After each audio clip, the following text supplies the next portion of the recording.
Welcome to Super Bowl Sunday and the wines of Rioja. Um, as you can see on the screen, this presentation was prepared and it will be presented by Joe Villa, who has been on several of our. Joe, you'll have to unmute yourself, by the way. He's been on numerous of our um, events, and we're doing this. And there you go. Say hi, Joe. Hi, Joe. You're on. And we're doing this on behalf of the Pennsylvania Wine Society. I would ask everybody to keep your microphones off until the end, when we will have a open mic session, and you can ask Joe anything that's appropriate. You can ask anything. Well, you can ask anything. There you go. And please make liberal use of the chat feature. I'll try to keep up with those chats, and at various points, I will interject the chat messages because Joe will be focusing on the presentation. So we will discuss three wines today, for those of you who've already secured those wines. One is a white wine that's made from the grape named Viura, and the other two are from Tempranillo, the grape Tempranillo. And we are recording, so please, if you have any aversion to that, your attendance here signifies your approval of such. Otherwise, you'll have to log off. So with that, Joe, I'm going to let you take it from there. All right, we have sound. You can hear me? I can hear you loud and clear, Joe. Outstanding. All right, let's get this thing started then. There is a lot of stuff to cover here today. If I can get this to advance, there we are.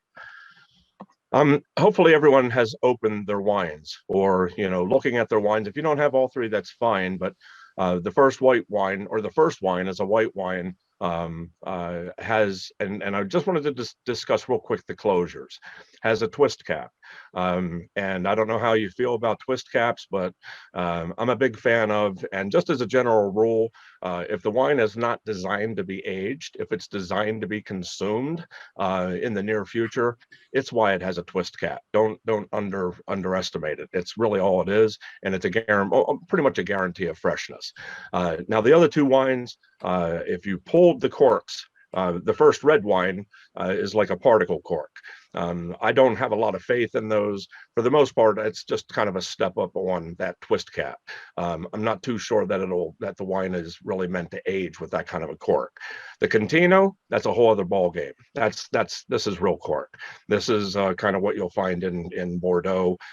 Any of the ageable wines out there, you're going to find a nice chunk of cork like that. So that being said, we're doing the Contino Reserva 2015 today. I pulled a 2005 out of my cellar. I don't know if you can see it, but that was what's left of my 2005 cork. Okay. Now I already tasted the wine. It's sound. And I'm going to taste it again at the very end, and maybe have a discussion of, how 10 years in, the ageability of the wine. So get this thing to roll here. All right, this is kind of always I don't want to say a rough point, but the first wine we're going to have, the white wine, is Cune. It's spelled C-V-N-E. Yes, not C-U-N-E, as it kind of appears on the label, but it is a C-V-N-A. It actually stands for Campagna Vinicola del Norte de España. It's a northern Spanish wine company, a real old wine company in Spain. But again, just so we're PC about it, that we're not calling it, there's no Coon in this. It's all Cune. Let's be right about it, that we sound professional. The three wines we're having, they're pictured, nice, pretty pictures. I want to get started just basically because there's been some discussion about foods and everything out there. Now, I've been to Spain. I've been to northern Spain. I spent 3 days here in Rioja, and then north to the Atlantic. I can't emphasize enough how much everywhere I went, pretty much in Spain and or Portugal, there were, whether they be pinchos or tapas or just finger foods wherever you go. And I kind of love this. And if you look at the board next to where I'm standing there, the vinos, you can get Ribero, Albarino, Rioja, Mencia, Ribera del Duero, $1.50 a glass. Now, I love this kind of stuff because back to the foods and wines, very much intertwined in this region. I don't know if anyone's ever been to Spain.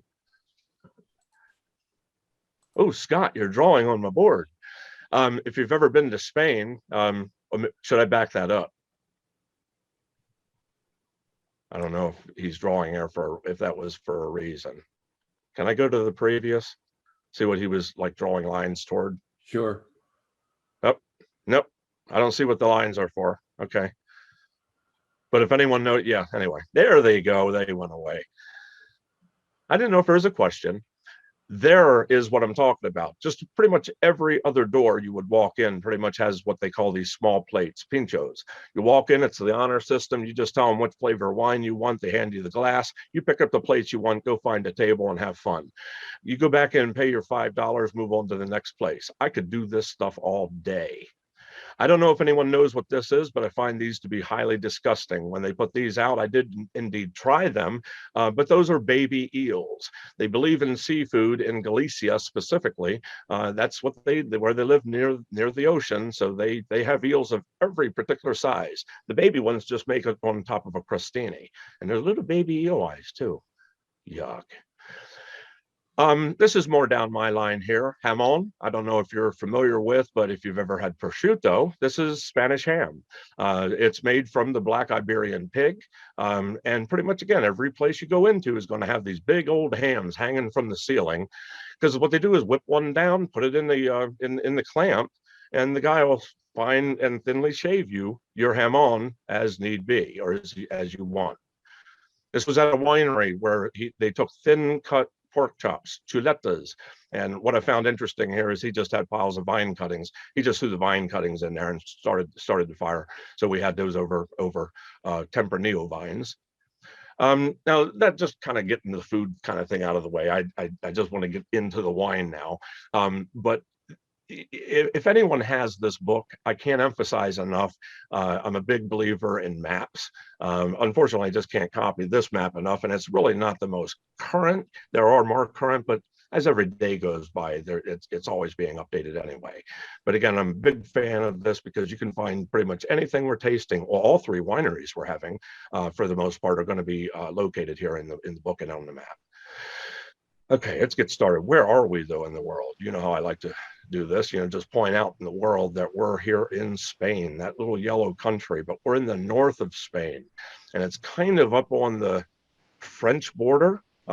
It is. I mean, in Rioja, we're going to discuss it. There's, the peoples pretty much north of Rioja are Basque people, Basque. They kind of have their own language, but I want to say they're more French in origin or in their ways than they are, say, Spanish. It was kind of a weird thing to me. There's a lot of different languages. Politically, here are the pretty much the countries in Europe. Just again, try to paint a picture. Where we're going to be here today is on the Iberian Peninsula. The peninsula that you see there makes up Spain and Portugal. My travels actually included in northern Portugal and then all the way across northern Spain, ending up in Rioja and then going up to the Bay of Biscay and sitting on the beach and drinking gin for a day.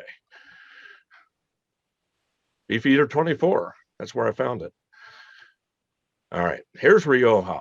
And I like the geography here because again, you look at the peninsula, and I want you to see those dark brown areas. Those are your mountains, your high points, the valleys, the green area. This is kind of where we're looking at. And right down the middle of that is a river. And we're going to be talking about that river because that pretty much makes up, and it is Rioja, the Ebro River. Sorry. I want to go right back to that real quick. We're going to talk about climate in a little bit as well. And I want you to see where I have the arrows. Look how close, because where the arrows kind of come together, in between there is Rioja. There's a northerly influence from the Atlantic, And then there's a pretty much that southeasterly influence from the Mediterranean. So I want you to keep that in mind as we go through this, because you're going to see as we carve up Rioja, the importance of where you're at in between those arrows makes a big difference. All right, politically, these aren't wine regions. These are indeed the political areas of Spain. La Rioja is the political region. The wine growing region of Rioja is actually located within La Rioja and a little bit in the northern territories as well, just north of La Rioja. La Rioja is that little green area there up toward the top. There's my arrow. Got to rely on those.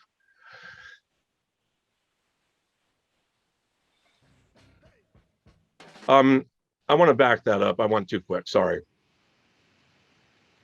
I want to talk real quick. Just mention, if anyone has ever been to Spain, but there are castles everywhere in Spain.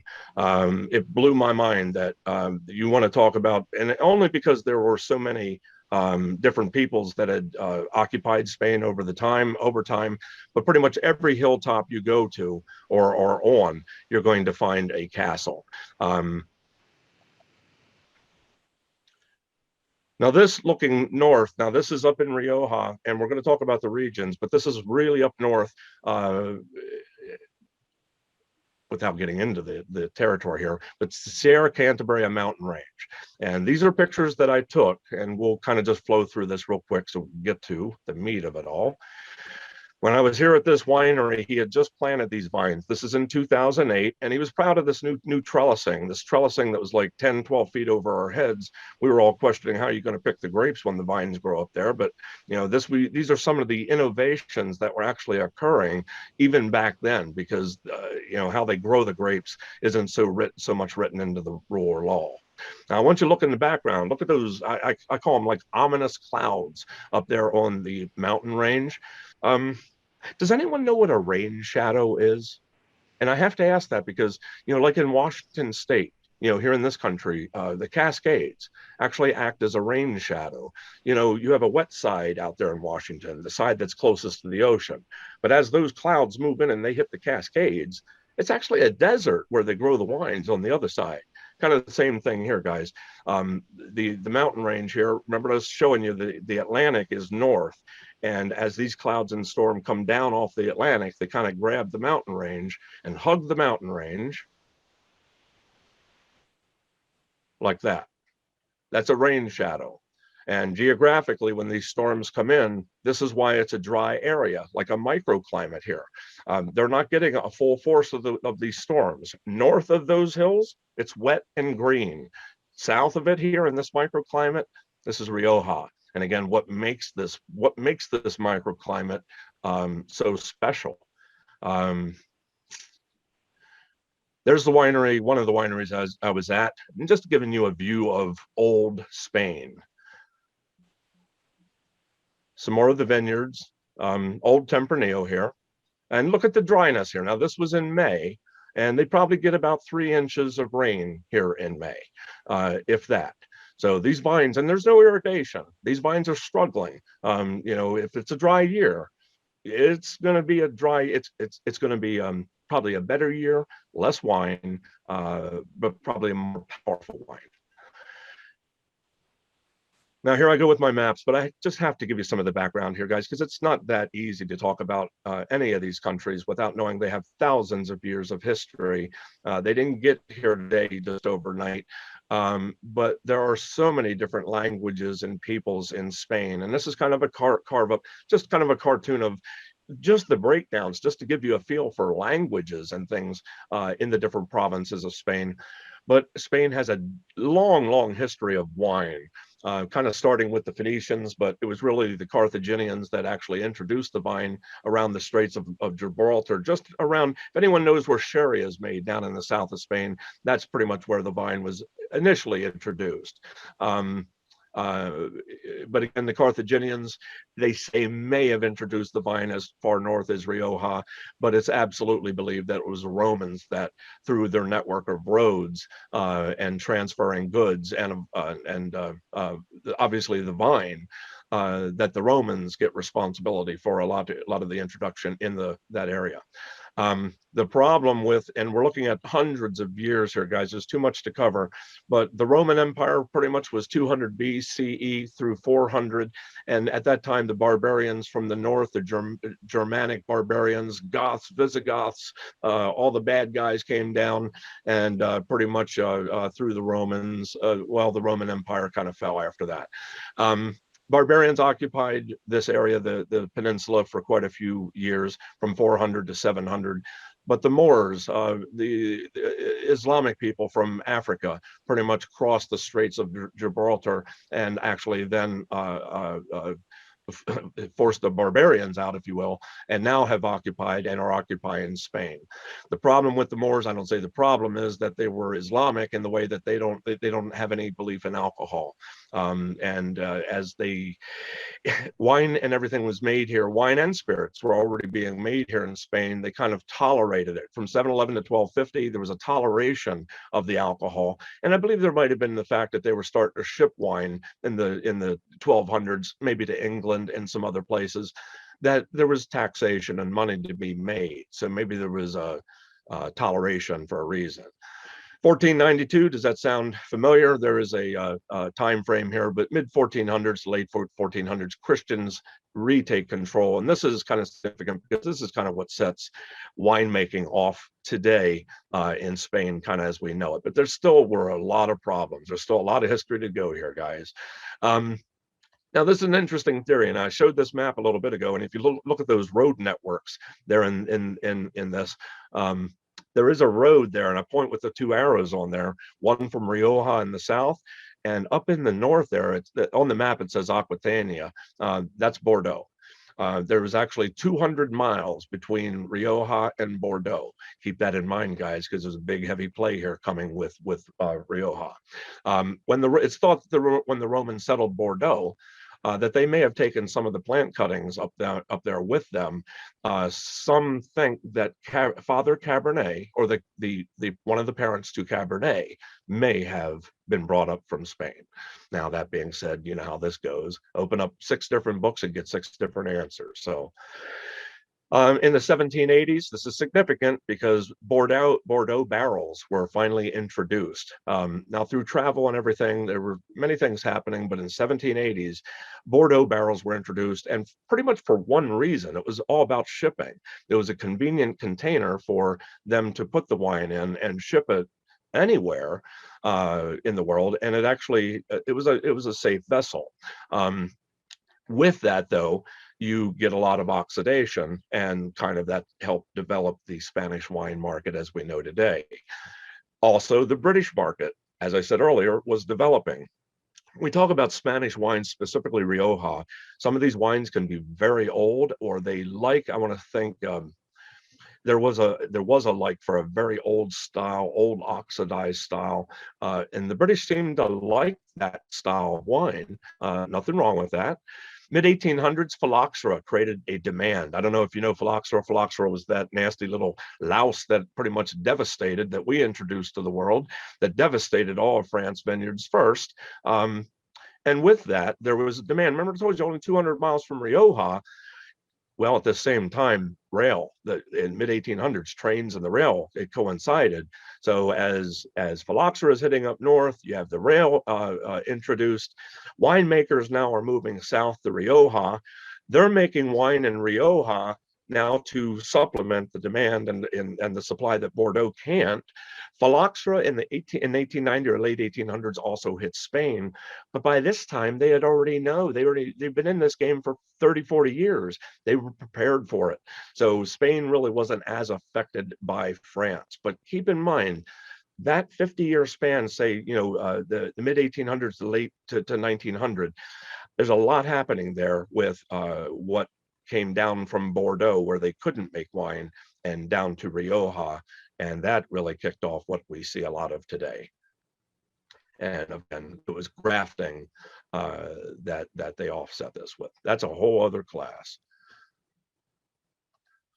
More to the history, just to roll through this real quick. Now, keep in mind, guys, every time there's a significant worldwide event, especially in Europe, that probably had some sort of dent or impact on the economy or the production or whatever it might be. So keep in mind, this was kind of light here, World War One. In 1926, though, this is significant in the way that Spain, Italy, and France about this time were all kind of creating and becoming more aware of their reputable wines, their fine wine regions, the ones that have been around for many years and they're pretty much established. Well, in Spain, they created their first DO denomination of origin in 1926.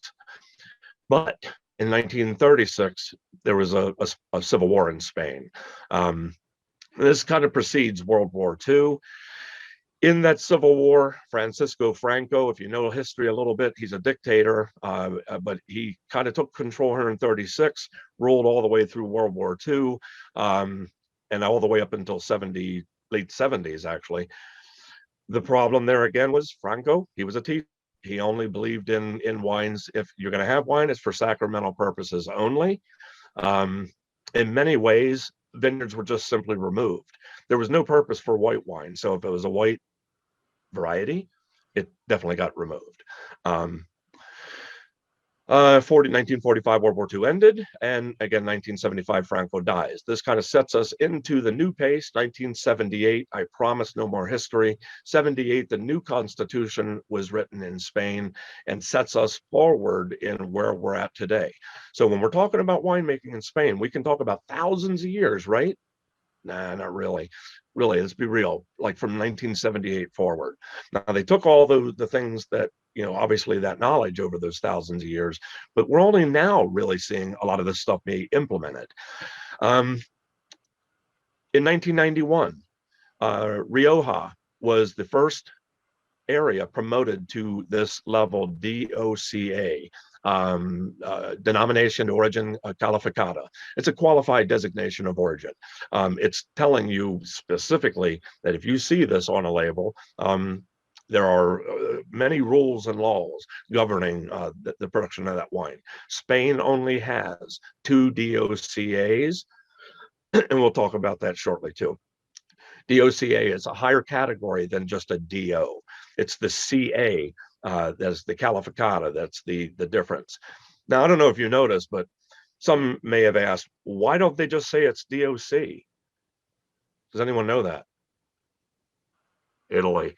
Does anyone know why Spain doesn't say just simply DOC? Now, that's I'm trying to give you a hint, because remember, DOC was denomination of origin controllata. Now, EU, the European Union, says there will be no duplication. So where Italy uses DOC in their labeling, this has to be DOC A. Okay, and I know that sounds confusing, but there will be no duplication in the European Union, which I appreciate. In Rioja, you have 3 provinces. It's for the wine region, Rioja, it's located in 3 political provinces, mostly in La Rioja, a little bit in the north in Álava, that's Basque country, and a little bit also in the northeast in Navarra. In Rioja, produce red, white, and rosés. And as of 2019, guys, this is kind of the new thing on the block. Yeah, they've always made sparkling wine, but now they have rules and laws in place controlling the production of sparkling wine in Spain. Tempranillo is the red grape. It's the noblest of all the Spanish grapes. And for the most part, that's what we're having here today. One of the wines, the Contino, is blended with grapes. And we'll talk about its Bordeaux nature. Rainfall here is, you know, it ranges from 12 to 24 inches annually. If you know what we get here in PA, what is it, like 40, 50, you know, inches? You know, we get a lot of rain here. That's relatively dry. When you get 12 inches, that's pretty much what they get out there in Washington State. On the east side of the Cascades, where it's a desert, they get between 10 and 15 inches a year. So these are your better wine growing regions, actually, these desert dry areas. Bear with me, guys. I do drink. Hey, my voice is hanging in there so far. Hopefully you guys are. Again, real quick, I just got to give credit to the EU, but if you ever see these symbols out there, this is the European Union, DOP, denomination. And again, when we get into this, this is really just the overall, DOP is the overall law that Europe sets, and then the shell for Spanish wine will come in after this. But the purpose of DOP is to identify products originated in a geographic place. So we're not calling champagne champagne if it doesn't come from Champagne. Okay, just try to keep that simple. Like Rioja, we're not going to have another Rioja out there. There are 96 DOPs in Spain. So just to break that down, and we're going to look at a map then. Within 96 DOPs, it gets very specific. There are 2 DOCAs. This is what we're looking at today with Rioja. Rioja is a DOCA. There are only 2 areas in Spain that carry that high DOCA. The other is Priorat. We'll talk about that. Every other region in Spain outside of Priorat and Rioja are DOs. Now, they are controlled by a law, denomination of origin, but it's not nearly as strict as the Calificata. This is something also fairly new, and you're going to see this coming in the near future, is Vino de Pago. Pagos in Spain, there are 19 of these. A Pago is an area or a chateau or a winery that doesn't fit within the DO, doesn't fit within a specific area, but is reputable and is known to make really good wine, but maybe be in a crappy area. So they can kind of, call themselves a Pago, a chateau, a single estate, and still get the same kind of recognition. And then the last one is VC, Vino de Calidad con Indicación Geográfica. These are your broad country wine areas. For the most part, we don't see these wines in this country. It'd be like the equivalent of 4-liter jug wine, country wine. DO, until 1988, this was the highest category. Like I said, DOCA now is the highest. It's comparable to France's AOC, Appellation d'Origine Control A. But as I told you, back in the 20s and 30s, as France was working on their AOC, Italy was working on their DOC, DOCG, and Spain was also in working on this quality factor. I have a lot of respect for these countries, guys, that actually, when I look at a bottle of wine, without even tasting it, I have a good, solid idea of what to expect. And I'm telling you, I can't really do that in California without reading a Wine Spectator review. So, in these DOs, all DOs have a regulatory body called Consejo Regulador. And if you look at the back of your bottles, you will see a little stamp on each one of your bottles, and each one corresponds, each has a different color, but each one of those has the symbol of the Consejo Regulador on there for Rioja. What they do is they are the ones who created the rules, the laws, and pretty much maintain the rule for that DO or grape varieties permitted, aging, what type. And I mean what type, meaning what variety, what type of aging. In Rioja, if you're not aware, they can only use one size of barrel. And we're going to talk about that as well. And if you deviate from that, you can do that, but you break outside the rule and law. But yeah, and DOs must be produced in the region locally or a specific place. Yeah, quality and characteristics due to that geographic environment. Back to me pointing out that rain shadow to you guys a while ago. Those are the geographic things that they're going to look at in each one of these spots in Spain to better identify a DO. The functions of the Consejo Regulador: quality control, supervision of vineyards and elaborations, variety authorization and control. They're the ones pretty much doing all this. Rioja, Marty, I don't know if you attended, but I know Rioja group regularly comes in and entertains the liquor store folks, the wine people, and had done presentations for a while, because they're a big monetary group. They get out worldwide and promote it. But it's the Consejo that does this. But be aware, every one of these regions, as I said, has a Consejo Regulador. If you pick up a bottle of Spanish wine, roll it over, you're going to see one of the Consejos on there. And if you go even online, I love it because every one of them will break down the individual rule and law of what they expect and how to make wine within that region. You can't get better than that. And I'm telling you, it's great when you start with EU at the top, you get a Spanish law, then you get a Rioja law, and then you get a specific region law. I know it sounds like a lot, guys, but what it does is tells me if you know the law, you can just simply look at the label and kind of have an expectation of what you're buying. You know, you don't have to guess or maybe rely on everyone else or someone else. Um, DOCA, Calificata, um, qualified denomination of origin, is the highest category. 88, it was created. And as I mentioned, 2003, Priorat, it was added. It's the second DOCA, but Priorat's actually located over in Catalonia. And the Catalan language, a little different. So where we say in Rioja, it's DOCA, over there it's a DOQ. So you see what I'm saying? Denominacio de Origin Qualificada. It's the same thing. There's only two in Spain. They have the highest rule, highest law. Now down the road, I wouldn't be surprised to see something like Sherry or one of those really old reputable regions also get DOCA. But in addition to DO requirements, above average prices, and stringent quality control, meaning to get the Qualificata, they had to actually have above average prices.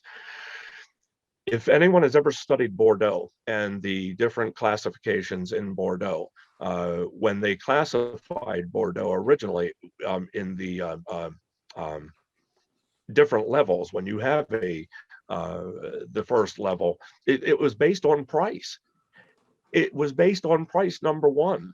So same thing here. They're using a lot of that Bordeaux, how they determine first growth, second growth, third growth. They're doing the same thing in determining whether this deserves this DOC status or a DOCA status. There we go. If they can sell the wines at above average price and have that quality control. Most Spanish wines do not come in across at above average price. Most Spanish wines are $10 wines. How they determine this through cartographic delimitation, meaning they have to determine the land and then is it suitable? Do they feel it's suitable for that DOCA? Is it unique enough to elevate it? They also have to spend at least 10 years as a DO before being elevated. All wines in this status must be sold from their warehouses. And I know that sounds kind of small stuff, but what this is doing is really micromanaging, because if you notice, each one of your bottles also, I believe, has a number on it. They are to manage that control system, production to commercialization, the quality and quantity of the wine. So believe it or not, the wines that you have in front of you, for the most part, those guys over in Spain know who received in this country by imports, which batches, and so forth. So, and also coexistence in a winery is prohibited by any other wine. Like, in Rioja, you can't have wine from another region in your DOC warehouse, in the thoughts that you'd be blending something lesser than in. So now getting to my maps here, hang in there. Look at the map on the left. All of them pretty little colors pretty much represents all the individual DOs in Spain. Okay. Now the map says there's 70 of them on there. And Rioja is pretty much at the top center of that map. And the one on the right-hand side is pretty much a map of country wines. These are all available out there in PDF form, guys, to print off. And I just love maps. But all right, let's get into this. Now, what I did is I blew the one on the left up just a little bit, just so you can kind of see where Rioja is. Rioja is that darker brown, and you see how it butts right up against Navarra. Navarra is that yellowish area. But they are distinctly two different areas. But as I said, some of the Rioja region does go up into a little bit into Navarra. Now, why I printed this is because it also has the yellow blocks on here. The yellow blocks indicate cava. Does anyone know what cava is? That's the Spanish sparkling wine. Yeah, that's our, what I said is kind of a new thing in Spain. They made sparkling wine there all along, but was there really a law governing it? And I got to say, I love cava because cava uses traditional method in their production. Kind of like champagne. Well, not kind of, it is like champagne. It is exactly like. DOCA is a broad range of styles. And we're going to talk about that shortly, from unaged to aged. Winemaking changes in the past decade been significant, really in the past 2 decades, but in the past decade, a lot of new things have come to light. Well, I don't want to say come to light, that, well, traditionally Riojas were made in a very old style, like almost chewing on a piece of leather. No fruit, wood, just a very old style. Now there's different levels of Rioja and aging, but there was a style overall that some of those wines didn't actually have a whole lot of fruit. Some of the changes being implemented is, well, guess what? These wines now have fruit. They have balance. They're bringing in technology, but again, within the rule of the DOCA. And again, a lot of this is the new generations. Emphasis today, as opposed to, it used to be, hey, let's throw our wine in an oak barrel and see how long it can stay. Remember, I told you it was shipping. And it was accidental when they did the shipping that they found out that the wine actually did stay. It did hold. But there is an effect. There's an oxidation to the wine because it's exposed to air. So, but again, now today, there's more an emphasis on the grape growing and the best that the grape can give. And really on the aging, sticking to those minimums. Careful selection at harvest. I was reading about Contino. Contino, they actually do individual grape selection off the vine. They don't want anything. When they're doing their selection, it's out in the field. That's kind of hard for me to wrap my head around as well. But and again, new changes stress particular origin within the DOCA, meaning what they're doing now in Rioja, there are 3 sub-regions within the wine region Rioja. Joe, Yes. Joe, we have a question. Okay. Somebody wanted to know if it's permissible in Spain to use irrigation, because they suggested that apparently they do not permit it in Portugal. No, that's what I said even earlier, that no irrigation. That that's why I showed those pictures of the vineyard and mentioning, like, I was there in May, and when they get like 2 inches, 3 inches a month, and that's it, they have to rely on that. If they don't get rain, they don't get rain. It's not like, oh my God, no. I mean, if you get rain, you can have a larger harvest. But it's not like these vines, aren't drilling down and actually finding water. They have just enough to actually survive and make it. And that's, again, what makes them great, that they're being stressed in a natural way. But no irrigation. The roots can go down, 40, 50, 60 feet, right? They have to here. They have to. In order to find that water source. You're not going to rely on just that surface rain. Now, over the winter months, it does resupply a little bit, but for the most part, this is a dry area. So, okay, I hope that answered. And again, we're going to be talking about, in the future here, in Rioja, it's going to be broken down into the 3 subregions, and not just that, more specifically, vineyard sites. So where sparkling wine is new, so is better identifying. If, in the study of French wine and Burgundy, if you know how they, label wines of Burgundy, that's really what they're shooting for here. They're trying to get these wines of Rioja very specific, down to that center of the bullseye. A little bit of just more background, but, to bring us up to date, in 1980, the province of La Rioja was actually named Logroño, and they had only changed it to La Rioja in 1980. Logroño is actually the regional capital here in La Rioja. This is the big one right here. Where did Rioja get its name? Well, from the Rio. Oja. Okay, got that? Rio. Oja. All right. So yeah, when it's a rio, it's a river, and yeah, the Oja is a tributary of the Ebro. The Ebro is actually the big river that runs right down through Rioja. But in the naming of things, you can dig open the history books. They named it Rioja, but it's after that tributary. But the main river we're looking at in these growing area really is the Ebro. Rioja growing area is located, as I said, mostly in La Rioja, but there are parts in Navarra and Alava. The three official zones we're looking at are going to be Rioja Alta. It's pretty much the biggest area at this point. I don't see it growing. Alava to the north, or Alavesa, and then Rioja Oriental will be down in the southeast. Rioja Oriental used to be Rioja Baja, and then as of 2019, excuse me, changed it to Oriental. I guess Baja didn't sound as flashy. The OCA 2019 new system moved from oak aging as a primary quality indicator. They didn't change it. They're still oak aging. Remember, now there's going to be a focus on the grape growing. And again, looking at these regional microclimates and labeling those wines by the vineyard, by the village, municipality, or the vineyard.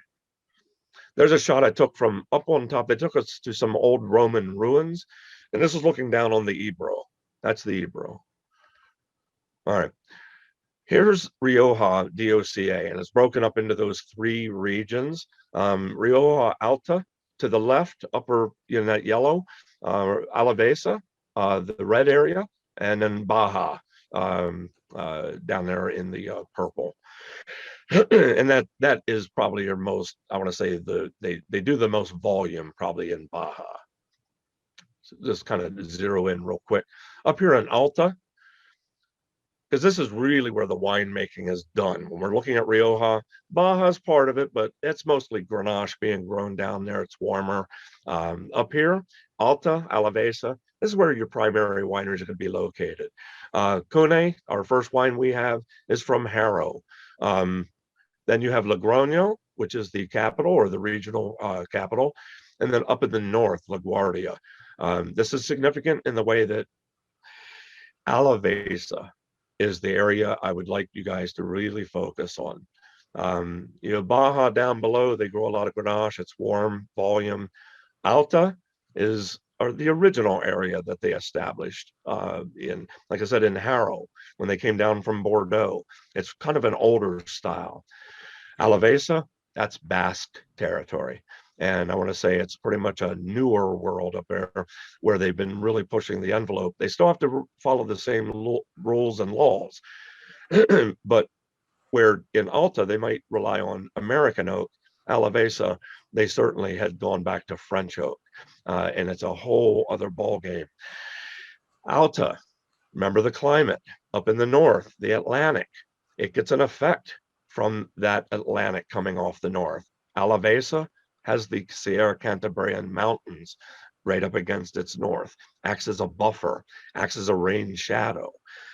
So keep that in mind. Two different places here between Alta and Alavesa. And most of our wines that we're going to have in our stores are going to come from Alta and Alavesa. As I said, Cune is located in Haro. The other two wines that we're going to have today, the two reds, are actually from Alavesa. Soil types, where's she at? Where's soil types? Okay. Yeah, well, this kind of breaks it down in really broad geographic terms.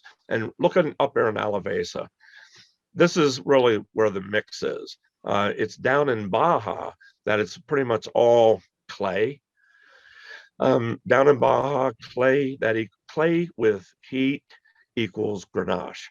Up in Alta and Alavesa, Alavesa especially, where you see that yellow, that's where you have the perfect climate. Now we have the perfect soil. Now we seem to have pretty much everything as a micro happening. So try to focus on LaGuardia and Alavesa in the future. Alta, as I mentioned, is your traditional area. It's located between the towns of Haro and Logroño. The vineyards in Alta, if you noticed, were south of the Ebro. Yeah, I mean, I can go back and look back. Anyway, yeah, south of the Ebro is Alta. North of the Ebro is going to be Alavesa. Atlantic influence here in Alta. As I told you, they don't really get as much of a buffer. There's more of a direct cooling influence coming right off the Atlantic. So that does influence where and how they plant. Elevation here is a little bit lower, 500 to 800 meters, even though it says Alta. It's actually lower in elevation than Alevesa. Soils here, calcareous clay with high iron content. Yes, there are spots here, vineyards, single vineyards that have that high iron or orange in color. 42% of the vineyards are here in La Rioja. So as I said, most of your Tempranillo that you're going to see out there is probably coming from, well, this is the area La Rioja. When I mentioned these sub areas, this is what's coming your way as of 2019. They broke down Alta, Alavesa, and Baja into the individual towns in the future that will be allowed on the front label or the back label to indicate. So not just, again, Rioja, but Rioja Alta, and then one of these specific communities, and then maybe a vineyard within that community. Logroño, just another shot from up on top of the Roman ruins. I don't know why they took us up on Roman ruins to take pictures. I guess because it gives us great shots of Logroño. That's where they used to fight the bulls. Marty says they don't fight bulls there anymore. we didn't get to go see bulls fighting anyway. Got to get a drink here, guys. Hang in there. Now, we just talked about Alta. Now let's go north here to Alavesa. As I said, Alta is south of the Ebro. Alavesa is north of the Ebro. It's into the province of Alava, and it's from the Cantabria mountain range all the way down to the Ebro. I mean, it's that whole area. To me, that's the best area of Rioja. Elevation here, 800 meters. I think we're even higher depending on the vineyard. And here are more calcareous made clay, limestone. They say the wines are the lightest and most elegant here. They say, yeah, this is from websites and things like that, to do with these areas. I don't know if I agree with that. Now, elegance, I can see that because the wines are the most balanced, but I don't know that they're the lightest. And again, look at Continos, look at their alcohols on these. These are pretty big wines. Alavesa, as we mentioned in Alta, watches post 2019, vintages after 2019.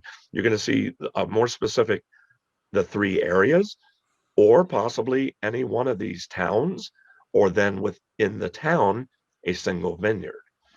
Just having to cover this, guys. Rioja Oriental, or what I used to call Baja, the lower Rioja. It's warmer down there. It's Grenache. Located east of Logroño, it's the largest subzone, mostly clay, mostly fruitly wine, if you will. If you know, guys, if you know a brand on our shelves called Campo Viejo, I believe Campo Viejo's Grenache, I believe, is from Baja, just as an FYI. Yeah, aging potential down here really doesn't exist. They're just growing grapes here to kind of feed the machine. Although they too down here will be allowed to label by single town and single vineyards eventually. This will be after 2019. You haven't tasted it yet. Hopefully you're tasting wines as we go here, guys. But our first wine we're going to be trying today is a white grape called Viura, also known as Macabeo. Highly productive variety. It's pretty much the white variety I'd like you to think about when we're thinking about Rioja. Spain grows a lot of different white grapes, but they are focusing on Viura here. There's really good acidity in Viura. And those who like Sauvignon Blanc types or type wines, I think would like Viura. Floral, makes really good fresh young wine.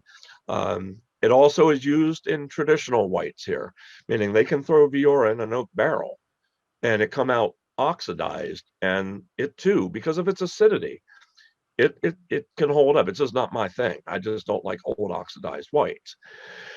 Viura, it's also used as in certain other countries, if you know, like in the Rhone, they might splash some Syrah, they might splash some Viognier in there. Same thing here. They might splash a little Viura in here just to kind of spark it up a little bit, meaning their Tempranillo. What I found interesting is, guys, if you know what rosé is, you know what rosé, that pink wine. There's different methods of making rosé. And years ago, I did see one, and I thought it was Cune, but it wasn't Cune. I was out there trying to find it. But rosé, you can make rosé from white wine. You know that, right? If you're not aware that, yeah, in years ago, I used it in my class where they took, say, Viura, and they took maybe 2% Tempranillo and splashed it in there. It was just enough to make it pink. But guess what it tasted like? It tasted like Viura. So you can't get away from that. And that's just, I have to mention that because in rosés, most rosados are, if they say it's Tempranillo, they say it's Grenache, then it's from a red grape. When I raise an eyebrow is when they don't tell you what the grape is. Okay, just use that as an FYI. Late harvest. I don't know if you guys know late harvest. We haven't really talked about sweet wines in this class, right? Or in any of these sessions. Late harvest. I love late harvest wines. I think sweet wines have a place. Viura, it's special in the way that they make late harvest wine there. It's really not on the Rioja radar, if you will. They make it there for local consumption. But I got to say, it was pretty good stuff because it had good acidity. And anyone who knows sweet wine, it's really acidity that makes that balance. So I have to mention some other white grapes here, where Viura is what we're tasting here today. There's other grapes here in Rioja, Tempranillo Blanco. Now, this isn't like taking Tempranillo, the red grape, and just not adding skins. That's, someone out there, I think, just had a white Cabernet not too long ago. Yeah, this isn't the same thing. This is actually a mutation of the red Tempranillo. It's actually, it grows as a white grape. And it's kind of strange. I think I had white Tempranillo probably twice in my life. So, and it's pretty much, again, a local thing. Verdejo, Garnacha Blanca. These are all grapes you're going to find grown here, but usually in blends. You're going to start to see more Sauvignon Blanc and maybe Sauvignon Blanc Viura blends. Chardonnay. Anyone know what that last grape is? I always have to go here, Marty. Yep. Yeah, that is Malva, not Malvasia. That's Malvasia. Like my name's Joe Villa. You say this grape like Malvasia. It's not a Malvasia. It's a Malvasia. Okay, just kind of keep Joe Villa in the back of your mind and Malvasia. Just if we say it right, it just sounds better. All right, let's keep moving on. Tempranillo. Here's our red grape. This is the king grape. What we're trying here today. Definitely considered native to Rioja. And when we think Rioja, we think Spain, maybe. Tempranillo is probably going to be the grape that first comes to mind. More than 75% of the region's vineyards are Tempranillo, and we're in Rioja. They found that Tempranillo can withstand long aging. I wonder how they found that out. Maybe it was through shipping in oak barrels. Funny how that works. And not to mention, I'm getting old. Oh boy. I opened this. I found this in my cellar, guys. This is a Contino Reserva, 10 years old, 2005, that I'm going to be tasting here at the end as well, because I want to see just how these wines actually hold up in my basement and, my fine wine cellar. So do these wines, can they withstand aging? Is it subject to your conditions? But again, the mouthfeel turns velvety with age, but that pretty much is kind of with any wine. I think that's the point of aging, is to soften those tannins. Tempranillo from Wine Folly. This is their tasting notes from cherry, dried fig. What to expect here in Tempranillo? From the first red wine, cherry, dried fig, cedar, tobacco. Definitely when you get into the aging of these wines is where you're going to get into more tobacco. Wines are definitely going to be dry. I've not ever had sweet Tempranillo, thank goodness. Medium full body, medium high tannin, and medium high acidity. Like, take that with a grain of salt, because as there can be lighter versions, there can be heavier versions. Those are typicity marks.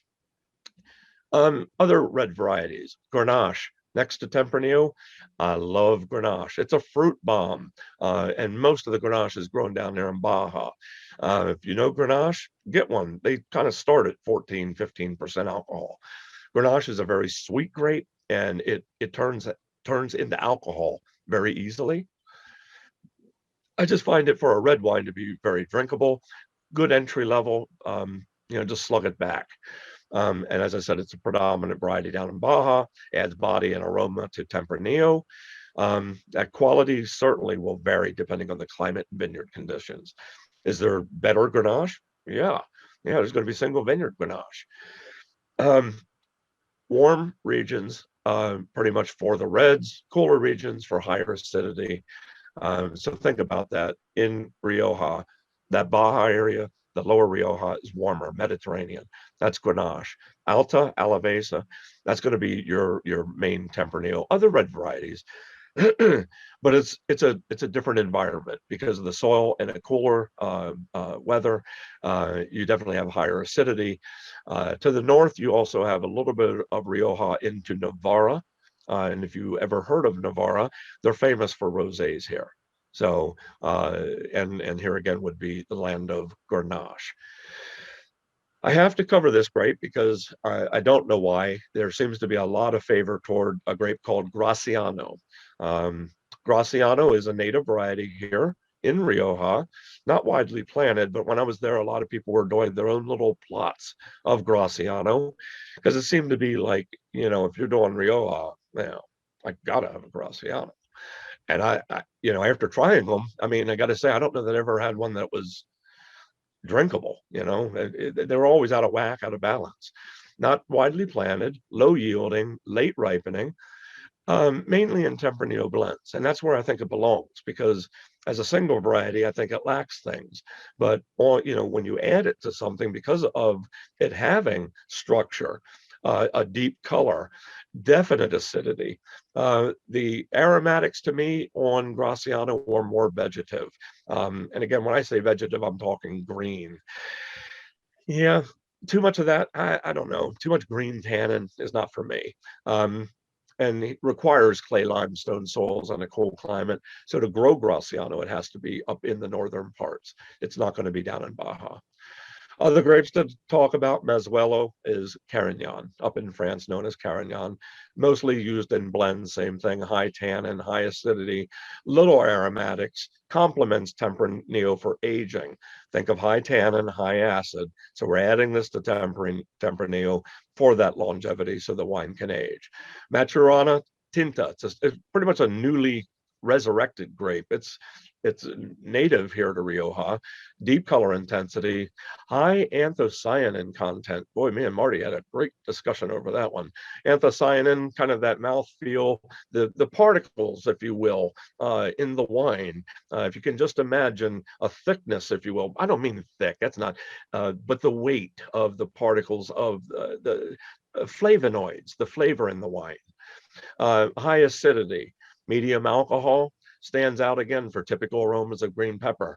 Those are blending grapes, guys. To me, I don't favor these wines in varietal form. So, but I know foo-foos out there like to say, hey, I had a Maturana and a Tinta, 100%. Anyway, not grown anywhere else in the world. Well, at this point, give California a chance. Hey, speak of the devil, guys. I got to beat up my Californias anyway.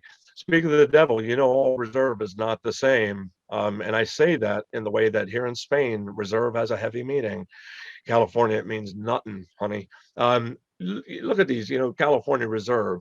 I gotta love White Zinfandel, Glen Ellen Reserve, and the all too famous Glen Kendall Jackson Vintners Reserve. Yeah, all mean nothing. All right, so let's get to the real world where a reserva might mean something. Now, some terminology at the top, vintage, the term vintage. Here on your back labels, you see, and I have them pictured there, on the back of your bottles, you'll see, and they represent different things. But Kosaicia, just pretty much, it's saying the vintage. And you'll see other terms, Vendimia, Añada. In Spain, in Rioja, to follow the rule of Rioja in order, well, for you to sell wine under the DOCA Rioja, it has to fit under one of these labels. But I'm telling you, if it is aged, the wine can only go in that barrel right there. Just that one, no other. Yeah, you know what I mean. That sized barrel is the only size that can be used. Think about this. They're not floating oak chips. They're not floating staves in a barrel. They're reusing barrels. They're making barrels literally on the spot. And we're going to talk about that too. So they go through quite a few barrels here. But just your 4 levels of aging in Rioja. You know, we only have 3 of them in front of us. Gran Reservas, they're the real old ones. They do cost a little more. If you like that older oxidative style, as I was mentioning, Gran Reserva is going to be right down your alley.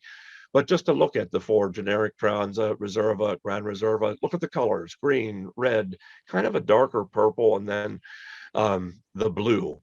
And I kind of look at that in a color scheme, like an aging scheme, if you will. So generic, the green label, all that means is the wine received little or no wood. All right, no wood. It's green. You know, so most of your white wines aren't, even though this has wood, if it's below a year, it's going to fit into this. So it's, like I said, little to no wood. If you ever buy a Tempranillo, a red Rioja, and it has a green label on the back, and it costs $9.99, it didn't see any wood. Okay, your wood costs money, so that's what I'm saying. And they can't use oak chips. So other terms: Vino Joven, young wine. There we go. But this label also represents kind of something a little funky in the way that I told you they can only use that one size barrel in making Rioja. Well, if they use another size barrel, which they can, they would have to use this green stamp. And I'm going to explain this shortly, because if they follow the rule and use the right size barrel, they can call the wine Crianza if they, again, go through the right time, use the right size barrel. Again, if you deviate from that in any way, it would be reflected with that green stamp. Can be kind of confusing. But, you know, as I said, that green stamp, if you see a Tempranillo at $9.99, it didn't see any oak. And if you see a Tempranillo with that green stamp and it's $50, you know it probably received oak, but in a small barrique, small barrel that didn't fit the rule of Rioja. Crianza, or Crianza. I love it. I can spit through my teeth. Reds here. It's kind of, this is the minimum. We're talking reds, and this is our first red we have. Receives 3 years of aging. Now that's flat, but one of those, by law, one of those 3 has to be in oak. Follow that, guys? All 3 can be in oak. It doesn't say that. It says, but 3 years of aging, 1 year minimum in oak. Most Crianzas get that minimum. If it's a white or rosé label as Crianza, and yes, Spain makes them, it receives 18 months of aging total, and six of those are in oak. Start to think of your white wine turning a color, and your rosé especially turning a color. It's oak. Oak is going to be imparting into the wine. Let's bump this up now to Reserva. Reserva, the reds receive 3 years aging with 1 year in oak. Again, those are minimums. And how they twist that back and forth is up to them, with 6 months in bottle. How they twist that, but those are your minimums they have to fit into for Reserva. Whites, same thing. They actually have their own thing with 2 years of aging, but 6 months in oak. So you can have one of them brown stamps, purple stamps down there, Reserva, on a white wine. Think of that Viura I was telling you about earlier, because you can find Viuras out there, Reservas, that spent time in oak. Gran Reserva. This is where I really would like my wine to stay in the red fashion, but believe it or not, they do make whites and rosés in Gran Reserva. Reds receive 5 years aging. That's, again, these are minimums, guys. 2 years oak, but 2 years of those in bottle minimum. So again, however you twisted the 5 years, 2 years has to be minimum in the bottle. So many people are afraid when they see Spanish wine on the shelf out there. The vintages are too old. Why do I have this old wine on the shelf? Well, that's because they just released it. Yeah, see, the good thing about Spanish wine, and for the most part, they're releasing these wines ready to roll. They're not saying, hey, we're expecting you to have to cellar this thing for 10 years, 20 years.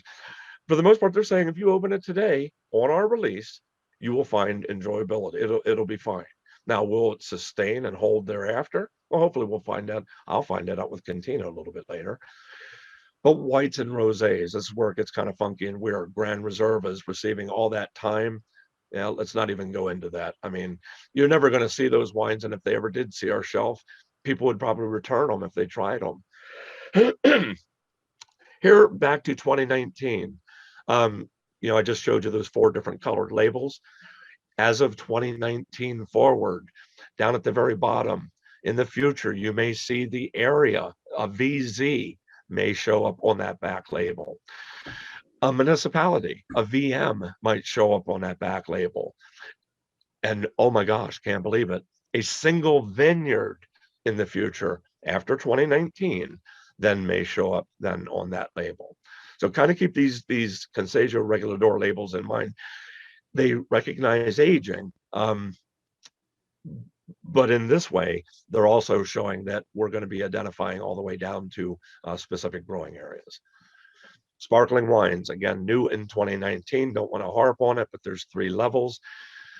You're pretty much your green, and what they give here are the times, kind of like champagne, the time it spends on the lees. So if it's 15 months, 24 months, or 36 months is going to be your weightier sparkling wine. And it's going to be now recognized on the back label that way, which is a good thing. I don't have to read it. I'll be able to know, if I know what the law is, what the aging time was for those wines. There are no sweet wines here. They only make brut, extra brut, and brut nature. And that too is a whole other discussion and class possibly. Yeah, I just went over this, that the time frames 24 months and then 36 months for Granada. That would be a long time in the bottle on the lees. I would like that. Here's my bullseye again, guys. Rioja does this for us. If a wine falls on the outside of the bullseye, if a wine falls outside of Rioja, it has to be labeled a country wine, Valdes Aldecia. If you go inside that and now you're in Rioja, it's DOP or DOCA Rioja. But now keep in mind what I said. Rioja now is going to be better defined Alta, Alavesa, Oriental. And now post 2019, now you have 145 municipalities, and not to mention some single vineyards. I'm just not sure how they're going to work the single vineyards. This is all evolution and progression. So Rioja, our first white wine. Again, hopefully we tried it already. Hopefully you're slugging it back, guys, hanging in there with me.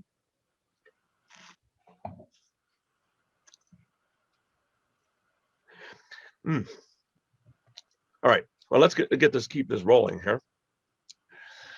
As I mentioned earlier, the first white wine we're having is Cune. It is pronounced Cune. Campagna Vinicola del Norte de España, Northern Spanish Wine Company. They were established 1879 in Harrow.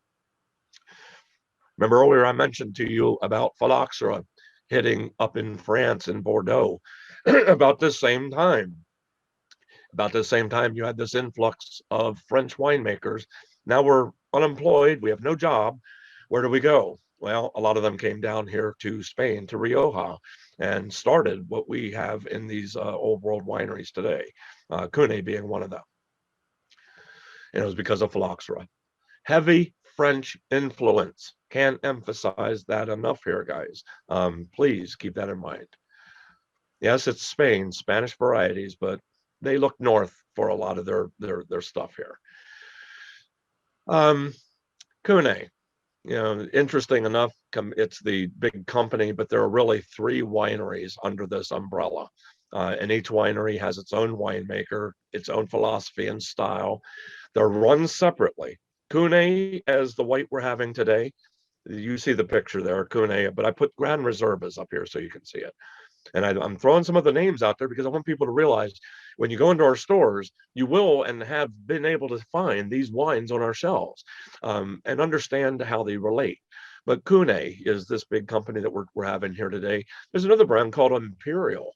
Imperial's made by Cune, and it's made right there. And there's the Imperial label. And if you look real close, it says Campagna Viticola del Norte España. Oh, Cune, right at the very top. And Cune is the largest of the 3. It's in the Alta subregion, and oddly enough, they break their brands down by shape of bottle. They use Bordeaux bottles at Cune, minus the whites and rosés. Reds are all Bordeaux bottles. Vina Real, I don't know if you're familiar with it. Here again, labels that they make, located in LaGuardia, reputable stuff, really good stuff, because it's made from and in Alavesa. Here they use the Burgundy bottle, a different shape, I know. Cantino, this is their third one. Yes, Cantino is owned by Cune. So we're having Cune is from one part of Rioja. Cantino is from a little bit just across the river, if you will, in Alavesa. Located in La Serna, these are estate vineyards. And as I said, Alavesa is the subregion Bordeaux bottle. Vineyards are in Rio Alta and Alavesa. They source for both for this white wine. 100% Viura, do a manual selection of the grapes, cold macerated for 6 to 8 hours. That's for the freshness. We're talking the white wine, the Viura right now. Grapes are lightly pressed, juiced, then transferred to new American oak. Now that's significant because, as I told you, there's a move to French oak. American oak, to me, is way more noticeable. This didn't spend I don't know how much time this spent in American oak, but it smells like American oak. American oak to me is like walking into the 84 lumber and smelling like a two before. It's French oak is more vanilla. This is more to me woody. I don't mind it, and luckily it's not heavier than what it is. But fermentation lasted 15 to 20 days. The wine remained on its lees. Lees are the dead yeast cells. And I love this in white wines. It's what adds complexity. It adds breadth. It adds flavor. It just adds more to that one-dimensional white wine. And then, of course, they throw it in an oak barrel. They taste to assess the moment to rack and bottle and release. Winemaker notes on this: elegant and attractive, aromatic, intense. Let's see, aromas of pine. What do you think of this, guys? Aromas of pineapple, apple, and banana. I'd be stretching a pineapple and a banana. Anyway, and with notes of the oak. Enjoy or recommended here from the winery: grilled or roasted white meats. Anything, any white, especially that spends a little time in wood, just kind of think of roasting or grilling. And it's really up to you. You know, fish, shellfish, pasta, rice, salads. Yeah, chill this bad boy down and take it on a picnic. Now, I did want to point this out because I don't know if anyone, you know, in reading this, you know, this is the kind of weird things that why I guess I maybe don't sleep at night. But when I read reviews that are put out by the liquor board, you know, pertaining to this wine, and then I don't find a review out there that it doesn't match. It didn't match. So you're selling it on one review from James Suckling. I found the real review up top. I printed it, but it wouldn't print. It was kind of cloudy. So I typed it. So you see the difference, right? A fruity and delicious white wine that shows sliced apple, pear, cream character, subtle vanilla. That's James Suckling's review. But I don't know where this other crisp and creamy white sliced pear, green apple. I don't know where that came from. It's like someone made it up and slapped Suckling's name on it. But you have the real deal there now. All right, there's a shot from Cune, one of the cornerstones at the vineyard, and looking north at the Pyrenees. Keep it moving here, guys. Our second wine we're going to have here. So I got to take a break. I got to take a taste of this one. I've been really looking forward to this.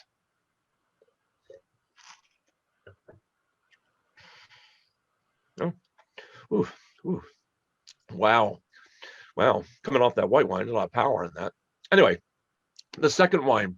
Before I get started into that, I don't know if this might challenge some people's age, but Torres, family Torres, is who makes this wine. And at one point, it was these wines that actually represented, especially in Pennsylvania, it was these wines that represented wines of Spain.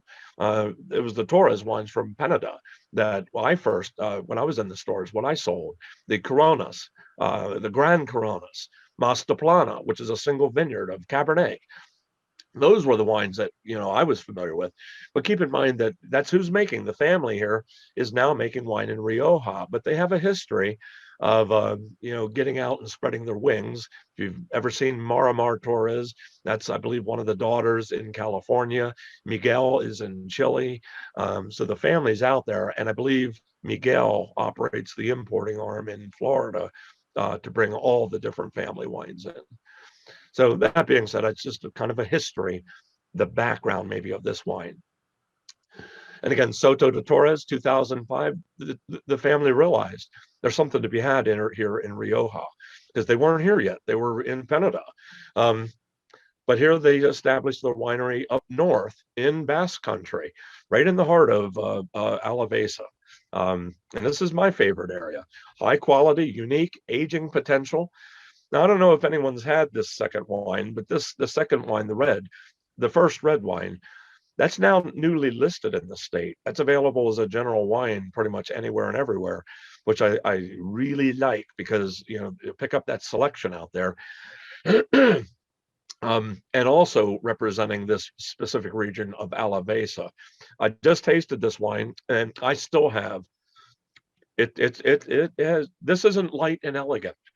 This is not what I would call light and elegant. This is certainly medium to heavier body. And it's softening. The tannins are there, but it is softening. And it's kind of showing its age. And I think that 2017 will be coming out then soon. And right now the family's in 9 different DOs in Spain. But I just like you to know that family, because to become, familiar with a family, get back to reputation, whether it be an importer or family.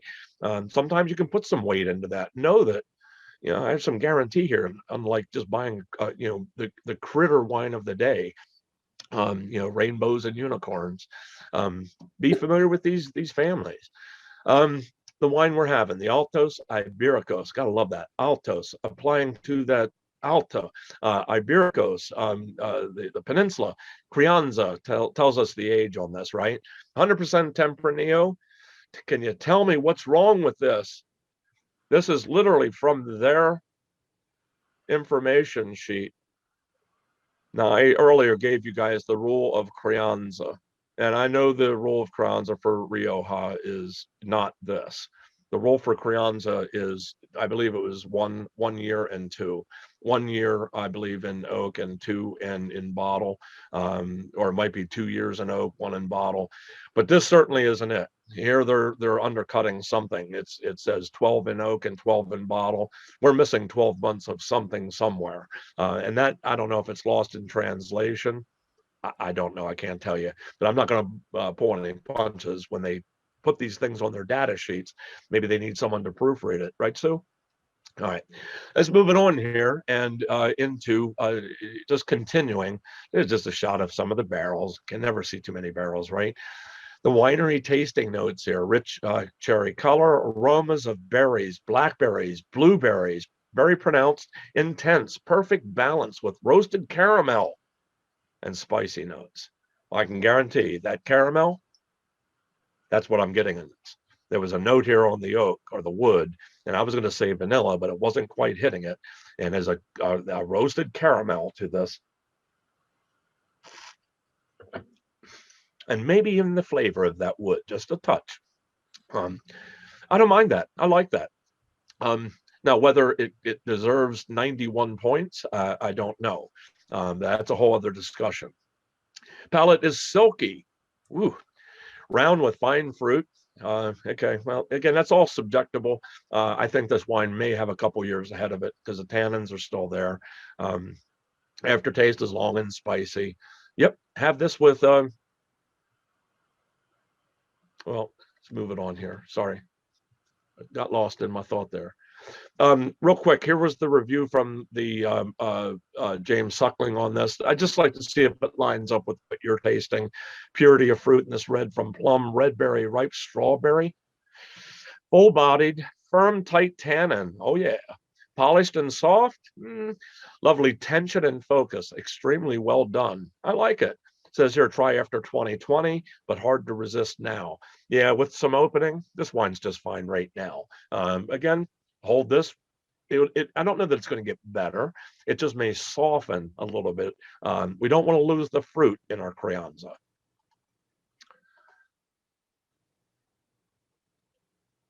Yeah, silky tannins of the Altos Ibéricos Crianza goes particularly well with tapas, not topless, tapas, those finger foods. As I was telling you, fresh ingredients, red meat, oil-rich fish, cheese, cured meat, sausages.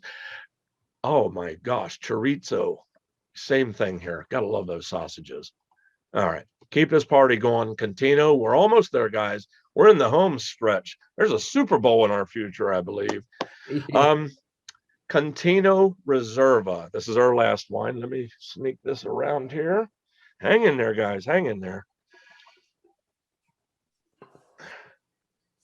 Got to smell the Reserva. I got a 10-year-old Reserva over there I want to do too, though. Contino Reserva. Here's the breakup. The other wine, the first red we had was 100% Tempranillo. And it followed the rule, as I said, or in thought, of Crianza. Here, when we see Reserva, we don't really have to go in too deep because we already know what the Spanish law says for Reserva. But we'll look at the specific formula here. 85 Tempranillo, 10% Graciano, 2.5 Garnacha or Grenache, and 2.5 Mazuelo. Now, remember when we talked about Graciano and Mazuelo, the greenness, the tannin, and the acidity, and how that might add to the Tempranillo. Garnacha, think of it being big, fruity, ripe, alcoholic, and how just a little bit of that might, again, pick up on and with that Tempranillo in the blend. Contino, just some background here on it. It was only created here in 1973. Cune and the vineyard owners decided to come together. They thought about, the history, I guess, of everything that's been going on in there from the mid 1800s, that they have such a Bordeaux influence, but there were no Bordeaux-like chateaus. So they came up with the thought of the idea of creating a chateau. And this is actually not even near where Cune's over in Harrow. This is on the other side of Rioja, where the chateau is, actually up north in Alavesa. It's premium ground, lovely ground. Perfect combination of soils. Here's where they get that perfect balance of Atlantic Mediterranean coming together, that Atlantic from the north and that Mediterranean warm from the south. But they also have the buffer of the mountain range at the north. Vineyards here in LaGuardia. That's what I'm saying. When I tell you about the new law that's coming, Contino is a single vineyard.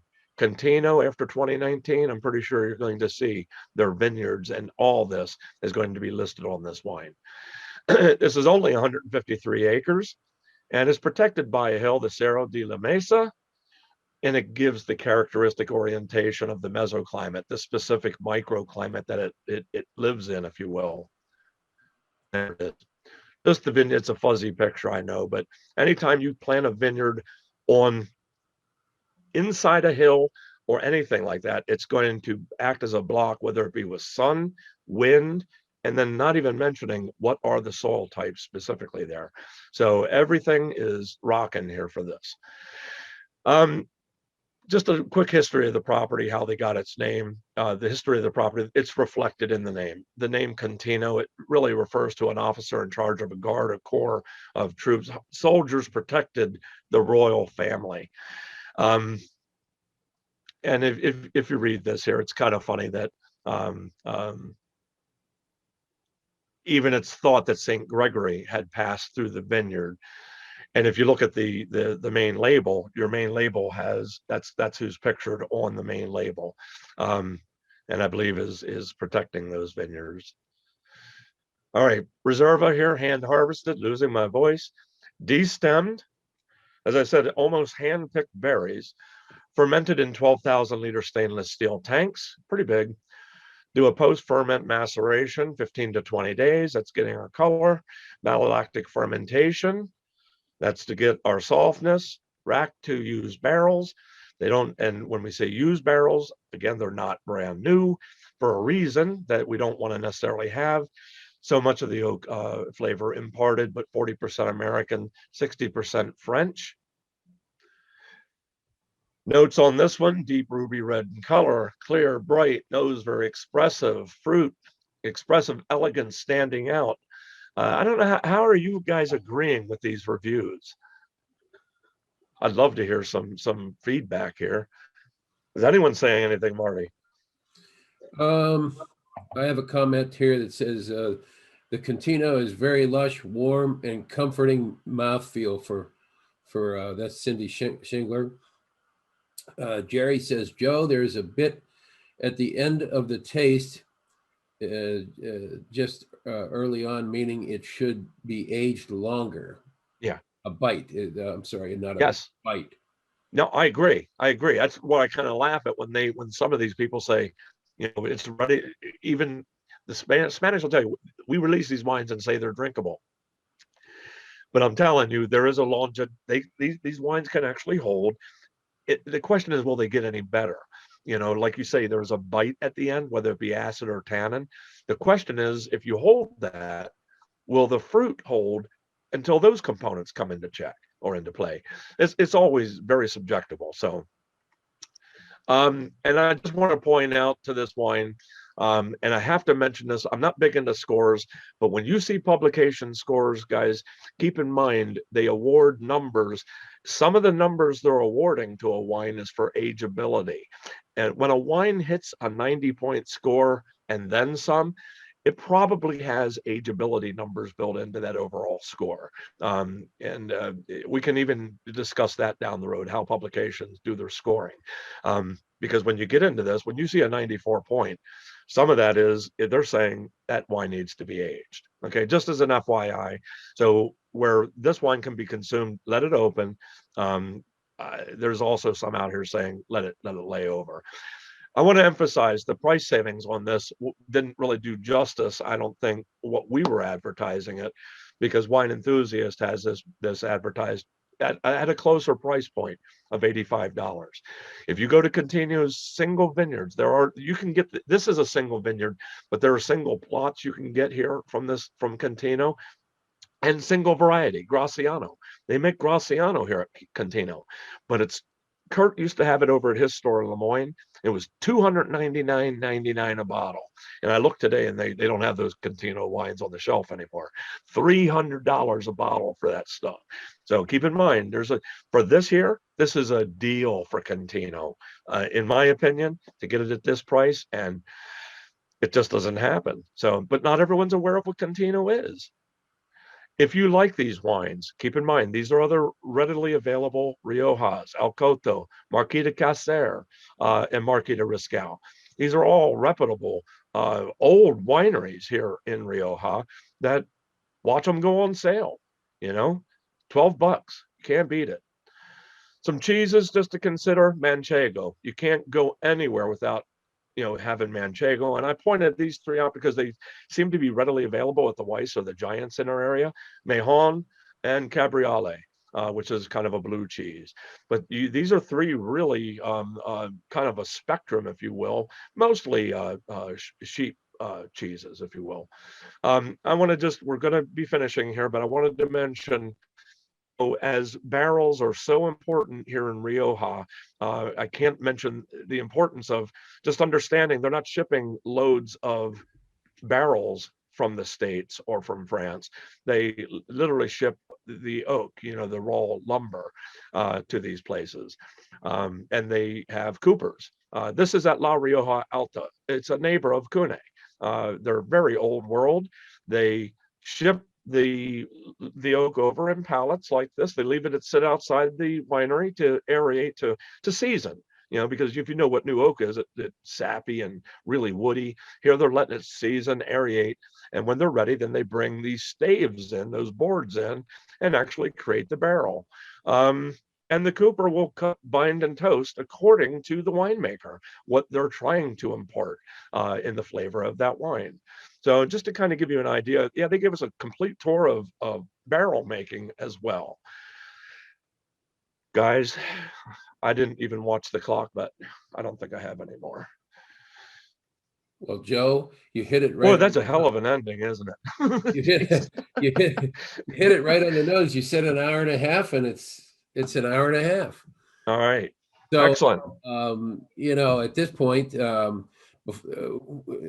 as we wrap up, we're going to open the mics and we're going to have a 15-minute Yeah, and I'm going to taste my old wine, my 10-year-old wine. open wine segment while Joe enjoys that 10-year-old wine.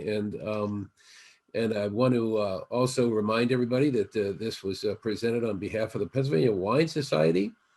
And, you know, check out our website at PA Wines. I've not paid my membership last year because I didn't. And consider joining if you haven't already joined, or and also with regard to our website, keep your eyes open because between now and the end of the month, you'll see a brand new website. It's going to be entirely new. So, at any rate, Joe, the mics, if you want to take that slide down. I'm going to try to do that. Let me see. I'm going to say something.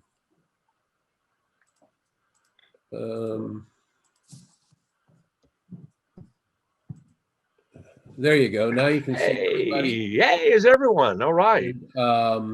And now we can have at it and ask Joe whatever you'd like to ask Joe.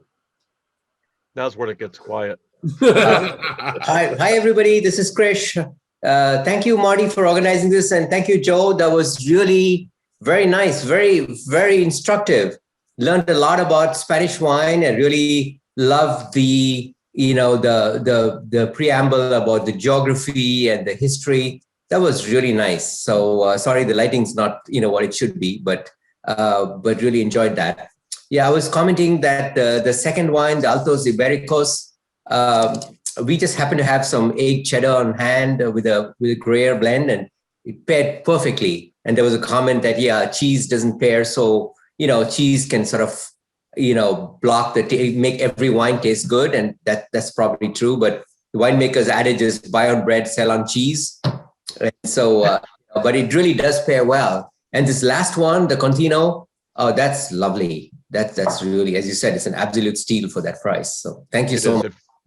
Yeah, hey, I appreciate that, Chris. It's funny. I say funny, but I see more French.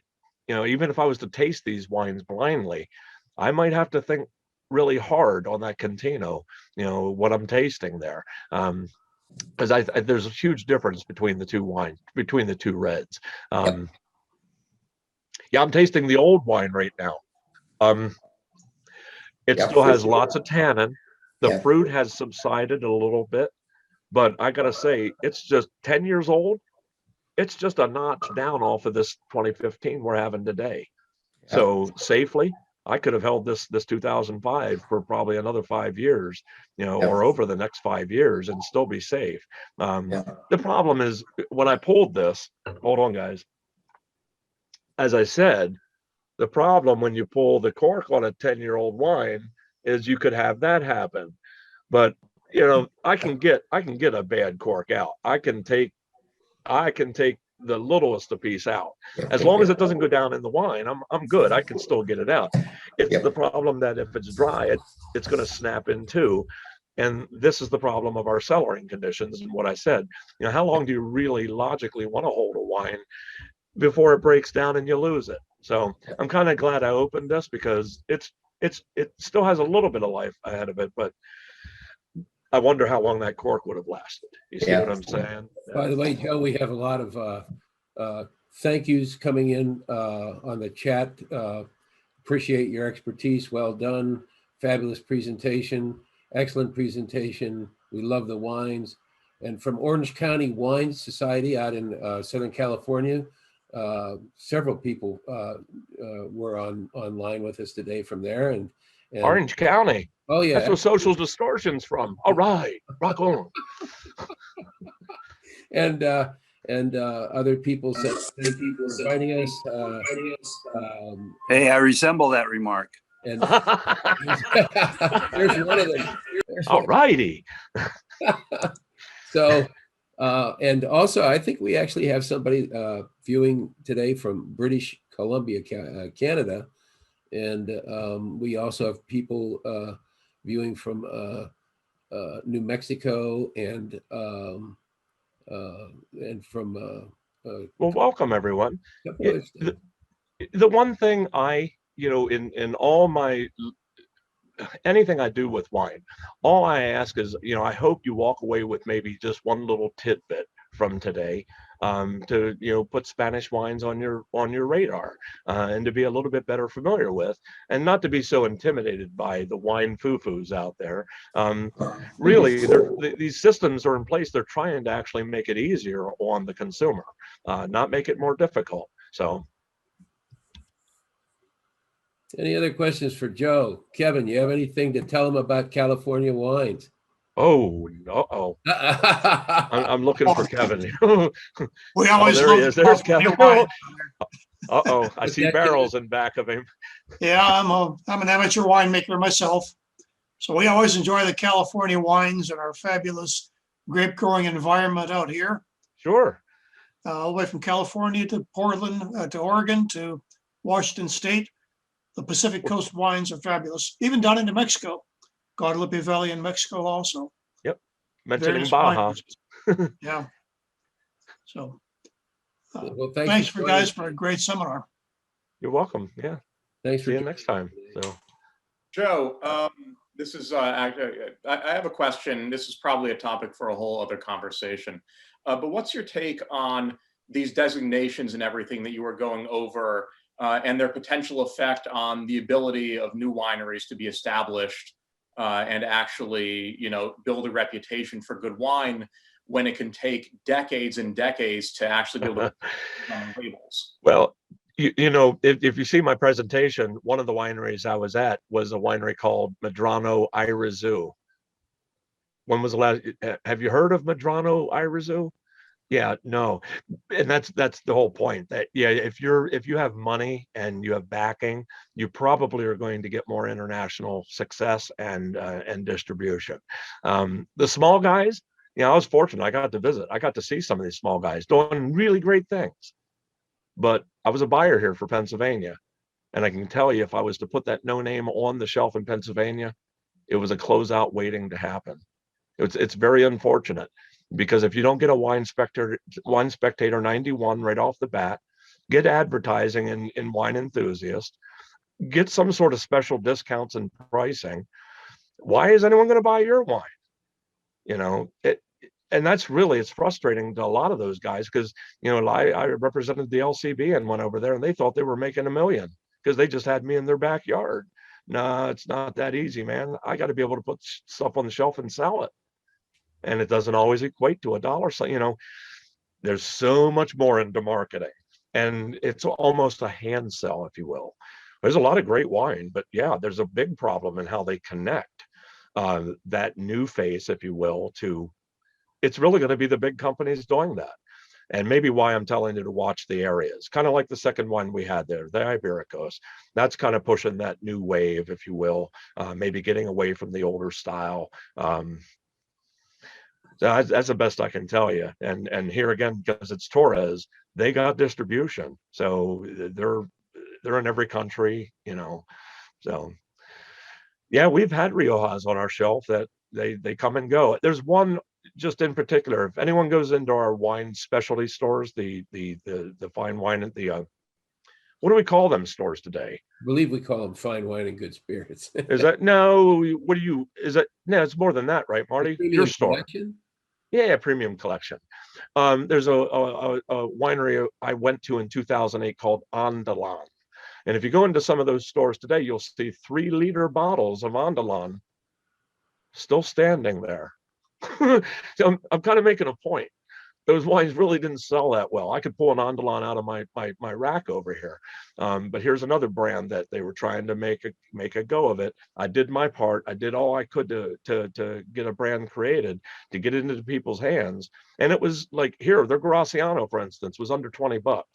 And here, I just told you, Contino's is $300. I brought Andalans over here and still couldn't sell it. So you see what I'm saying? It really is hard. If you, like you said, you don't have the advertising. I don't always know what the magic is.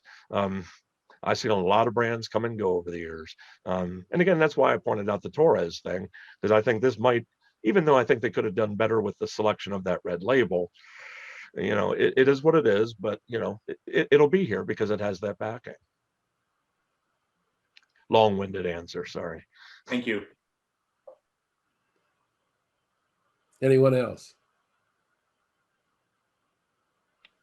I just want to ask a question if these wines are available all over Spain. We missed our trip in September to Spain, but we were going to be mostly in this, well, the middle and the south of Spain. I missed the question. So she's saying, I believe Joanne said, Would they be available? Are they Oh, always available all over the country? yes. Yeah. In other tapas bars in Madrid? They market their own. Yeah. You might be hard pressed to find French wine or Chilean wine or any other wine. Yeah. I mean, and again, nothing wrong with that, in my opinion, because hey, if you're going to Spain, that's what you're there to do. And when they have 100 different DOs, you're never going to taste every single wine they make, which I think is very cool, especially when you can go in and just get it by the glass. Yeah, keep your eyes open. If you're going to be in the south, that's going to be Andalusia. That's going to be the land of sherry, and I would think a lot of sweet wine. Well, you're going to find fortified wines are going to be in that warmer area.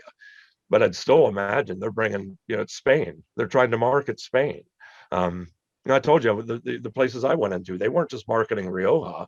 They were selling Ribero. They were selling other regions, other wines. So. At the tapas bars, will the tapas bars have a panoply of vineyards? Every one I was at, they had a selection, not by brand. It's not like you go and say, I want a glass of Contino. No, you go in and say, I want a glass of Rioja. Okay. And it's whatever their local, but it's not bad. Don't get me wrong. It's not like, ooh, what am I tasting? Come on, for $2.50, or $1.75, you'll be fine. Yeah, I mean, it's all good. So you just kind of ask for the area. I want a Rioja. I want a Ribera del Duero. Give me a glass of white Spanish wine. It's kind of generic like that, but it's very casual. Yeah, no foo-foo. Thank If you. you know what I mean by that. No snobbishness. Yeah, it's all just part of the way of life.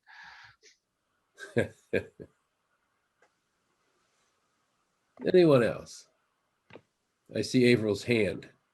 Averill, Averill, where's she that's at? not Averill's hand. No, I'm sorry. That's Joanne. She's the map lady. Or she's the soil lady. That's right. Yeah, we've got a couple of them on today. Yeah. All right, guys. Yep. If you don't have any more questions, we're going to wrap it up here and let Joe go. Hey, Marty, Yeah. this is Laura in Santa Fe, New Mexico Hello. Hey. with Debbie. Hey, Joe. Hi, Laura. Joe. Hey, Marty. Hey. Y'all are incredible. We love you. Hi, Rich. We're saying hi to everybody in Zoom too while we talk. Hi, Joanne. Hi, Amy. They're cousins. Hi, They're all my Sharon. cousins. Hi, Meg. Okay. Hey, Chris. We have a whole posse on here. All right. Outstanding. In the chat room- in Hi, the chat- Debbie. Hi, Laura. Hi, Joanne. How you doing? Great. Hey, Joe, Hey, Joe, can you do a quick Good compare? night, John, boys. Joe, can you do a quick compare and contrast to Tempranillo in Spain versus South America? Wait, no, I have a question. Sorry, I was questioning. Somebody jumped in. Go ahead, Laura. All right, thank you. I posted this in the chat room too. We live in New Mexico, as I know everyone knows. And so wine was brought to Mexico and the Western United States before that phylloxera disease, the aphid infestation around 1860 in France. And then you said that Spain had the vines after that point, right? Yes. So basically what I take from that is that they were able to salvage some of the vines or grapes from France after that infestation. However, No. prior to that, the vines had already made their way to the Western North America. So can you comment? Rich is laughing. So Yeah, can you no. comment at all on the Spanish? What was the Spanish wine like back then? I know we're just talking about Tempranillo, which is a small part of the Spanish wine, but do you have any thoughts or just really off the cuff on the Spanish wines, the pre-aphid infestation in France? And we have great examples of those here in the Western United States. Yeah, you know where phylloxera came from, right? I mean, No, California. no, East of the United States. East Coast. I mean, in our local varieties here. No. Yeah. Yeah. It was Well, taken yeah. from France. but then I've Yeah. also read that France and Italy took vines from the United States, and those are Right. the core vines that they replanted all their vineyards post 1870 with, and then they grafted on their local grapes. So I mean, there's a USA influence to a lot of European vineyards now. Yeah, it's kind of ironic that we introduced the louse, but then it's ironic that they had to graft onto our vines to overcome the louse. Remember, the louse could Right. live here. The louse could live on our vine. When they took some of our vines over in the experiments, they didn't know it, but they took the louse with, which jumped over to vinifera and destroyed all their vines. But it could live on these native vines here in the East, and then they realized that all they had to do is graft their vines onto. I say that's ironic that they wanted to see how these vines grew over there. We introduced the louse, but then it took those same vines to be grafted onto their vines to overcome the louse. Now, I don't know if that was Laura, right? Right. Yeah, that's Laura. And then my question was really about early Spanish wines, and if there's any tie with those early Spanish wines, which I were don't preserved know over here any versus the really- modern Spanish wines. The first Yeah, I grape- don't know anything really about the ancients and all that, because that's all. There are absolute books, written around the history of these grapes, and why I even mentioned earlier about the thought of possibly Cabernet, maybe, or the father of one of the parents of Cabernet may have originated in Rioja. Yeah, Well- but that's so far back, and I don't know how significant that is, but It's allegedly Okay. the first grapes to come to the New World was the Mission grape, which came from the Canary Islands, believe it or not. Oh, oh yeah, well, coming this direction, or yeah, not what we sent there, but what they brought over here. Correct. She had asked about the ancient grapes and what was. I mean, we have lots of Well, indigenous grapevines in the United States, but the first vinifera vines to be brought to the New World were believed to be. well, the Mission grape actually has, I think, roots in Palomino. And if you know what that Southern Spanish grape that they make sherry out of, Palomino, and that family, I believe, is where the Mission grape originated. I think is if you do the roots of Mission, I think it's going to go back to Palomino, and like you said, into whether it be Canary Islands or Southern Spain. So. Southern Spain. My understanding is the Mission grape was a staple, but not that great until it was replaced with the other varietals. Yeah, it was Right. Sacramento wine, I believe. It was it made wine, and I guess they could grow it easily. And years ago there was a winery in California called Harbor Winery, and we used to sell it in our stores. It was Mission wine from Harbor. Oh, it was horrible. It was horrible. I won't lie to you. There's a reason we don't have that crap on our shelf anymore, but I can say I had one. What's that worth? Yeah. So Anyway, Jerry had a question. Jerry, what's up, Jerry? Yeah, Joe, just can you do a quick compare and contrast to the Tempranillo in Spain versus South America? Yeah, I thought I got that just a while ago. I'm surprised you didn't bring up Oregon, because we're seeing a lot of Tempranillo now being planted in Oregon as well. Now, keep in mind who settled South America. And I stress this because I've been to Argentina and Chile. I'm a big fan of Argentina, not so much Chile. I love Argentinian wine. So if you're talking Tempranillo, I'm going to be in Argentina. What's that? The Italians, Huge amounts. my wife next to me is Italian born. The Italians immigrated to A large Argentina. part of them. Right. are of And that's what I was Italian starting to say. origin. Who settled? Yes. Yeah, who I settled like- Argentina? I like the Chilean wines. Chile wines are a lot better than Peruvian wines. Oh man, Marty, you got a whole stir 'em up. Definitely. yeah, somebody's microphone is looping back and causing that echo. we could, that's a whole other discussion, but the question was Tempranillo in Argentina is more New World, you know, and I gotta say, not in a bad way. What we're tasting here, it wouldn't be as leathery. You're gonna have more of the cherry, more of the fruit. And I don't know if I could identify Argentine Tempranillo as Tempranillo. Does that make sense? You know, in many ways, New World wines to me, it's hard for me to identify. If it's not Cabernet, if it's not like one of the mainstream Pinot Noir, it's hard for me to identify the variety. Malbec and Cab are the primary Argentinian wines down there that we saw. We were just down there last March. Right. But again, Tempranillo, it just doesn't seem like the place I would go, kind of like Oregon. Oregon's trying to do Tempranillo there too. And I say, why? You know, when I can go to Spain and get Tempranillo here, you know, I can show you, 4 different levels, 4 different price ranges, and none of them are out of whack. I don't have to experiment. I don't have to go anywhere else. And that's just my old world self, meaning I lean toward Italy, I lean toward Spain, and especially France.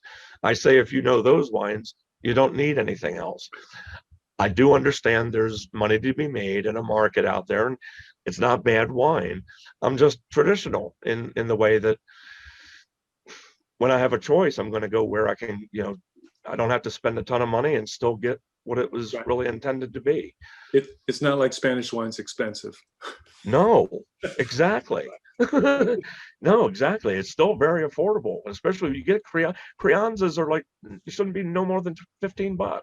So, and that's kind of the level you would be getting in a Tempranillo from a New World country, whether it be Argentina or even Oregon. I don't know if anyone's had any of the Oregon Tempranillos, but again, if I've not mentioned, I don't like rotting vegetation. Most Oregon Tempranillos come across as like a rotting garbage can in a glass. And am I pulling any punches with that? Yeah. Don't hold back, Joe. Don't hold back. It's just how, yeah. So, I mean, if that's what I smell in my glass, I'm not going to like go, oh man, this is just like I've been to Spain. No, it smells like a rotting garbage can. So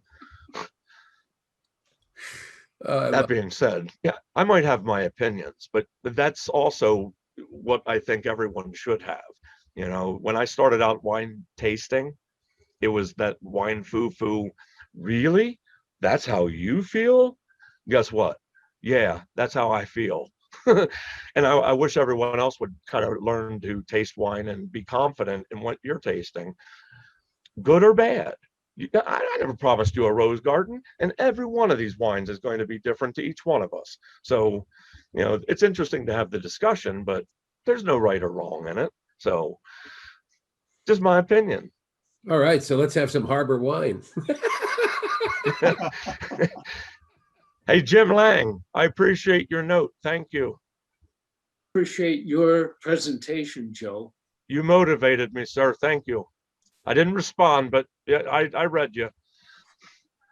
Glad to hear it, Joe. Thank you. And keep it up. No, there you go. You just got to come up with some good topics. That's all. Okay. Come up with something challenging. All right. Ooh, there we go. How about that? Thrown down the gauntlet. Well, I'm Jim's son-in-law, and I'll keep asking complicated questions like the one about new wineries and how they get established. There you go. That's all good stuff, though. It's nuts and bolts of why didn't this stuff work? I'm sorry, but I lived that world, and it's kind of unfortunate because there's a lot of great wine out there. Yeah. Well, I'm personally, like, I'm more of a beer person. Okay.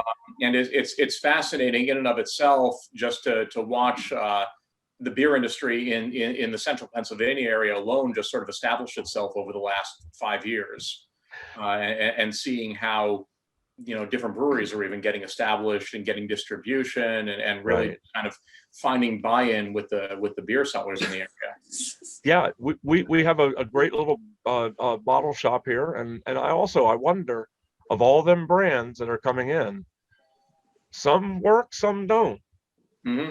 You know, how's that work? You know, no, I often think about that because um, I can't try everything out there, and not everyone's sticking to the same brands. Hmm. So it's kind of a flighty kind of a business. It's not like we're buying a case of something and just drinking that one Budweiser forever, you know. So yeah, how do you sustain yourself? That's why these older wineries, I tried to point out, El Coto, Casier, some brands we've had for a long time on our shelf. These wineries have been in Spain for 100 years. Um, Take advantage of a $12.99 price point. Just try to understand what the label is, what the information's telling you. You know, and I got to say, back to, I hate to beat up California or New World wineries, but I just want to know what I'm drinking. I've all from day one said, let me pick up a bottle of wine without tasting it and have an understanding of what I just bought, you know, or what am I, instead of relying on, hey, Marty, what do you know about this? Or so and so, what do you know? I'm going to get someone else's opinion. I'd rather have the law, how it's made, and then I can make a better specific determination after I taste it. But a typicity is going to follow. When you taste Crianza, now you know what the law is for aging Crianza. All you got to do is kind of maybe follow the reputation of the producer and how long they've been around. And well, Cune, my understanding, Cune Crianza is like they drink it like water.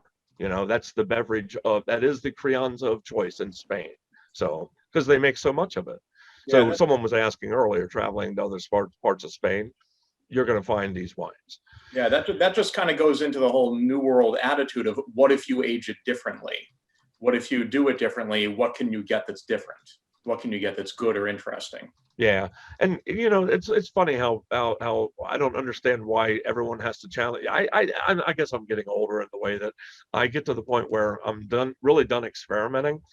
Now when I get to a point and I find what I like, I'm adamant about stick with what you like, you know. And so many people are out there, oh, I got to try this, I got to try that, you know, kind of like these Spanish wines. I got to have a Graciano. Yeah, until you have a Graciano. Yeah, I don't know. I mean, I get there's a niche out there, and to keep pursuing it, but Mm. Plus, it's also fun to be devil's advocate a little bit. yeah. Hey, Joe, this is Laura in Santa Fe again. Hey, Laura. I was curious about, I'm with you on the oak barrels, and I prefer the French oak barrels myself with Yeah. the vanilla fruity, but what about these oak chips? Where in the world are they putting oak chips in their wine? Can you just give us a short review on that? I can. Oh, I'd love to. If I ever get to do a Washington State presentation, I will gladly include my pictures of Chateau Saint Michel and the pallets of wood chips that I took. Oh man, they got me the hell out of that warehouse because I'm in there taking pictures, like pallets of wood chips. Oh yeah.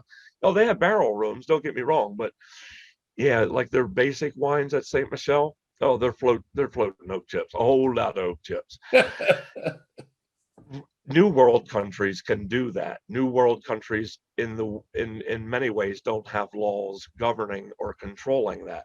Where I just told you in Spain and Rioja, if they're doing oak aging, I'm not saying they can't float an oak chip, but if they do, they can't call it Rioja. All right. There's going to be certain things restricting. Here in this country, it's the Wild West. Don't take that wrong, California, but I call it the Wild West for a reason, because kind of anything goes. Does vintage even matter in California? No, because I can add tannin, I can add sugar, I can add water, I can add oak. I can what? Oh, why don't I just make wine here in my basement and just beat it all? I can go over to New Cumberland. I think there's a wine shop over there. I can get all the makings I want and make Joe's Fine Red. Yeah, all you have to do is just bring in juice from somewhere, and you too can have your own winery. It's not that hard. I mean, fermentation's pretty easy. All you need is some grape juice, some yeast, and a big plastic bin. Yeah, don't think barrels. Yeah, that comes with oak chips. Yeah, when you get that big plastic bin, then you throw the oak chips in it.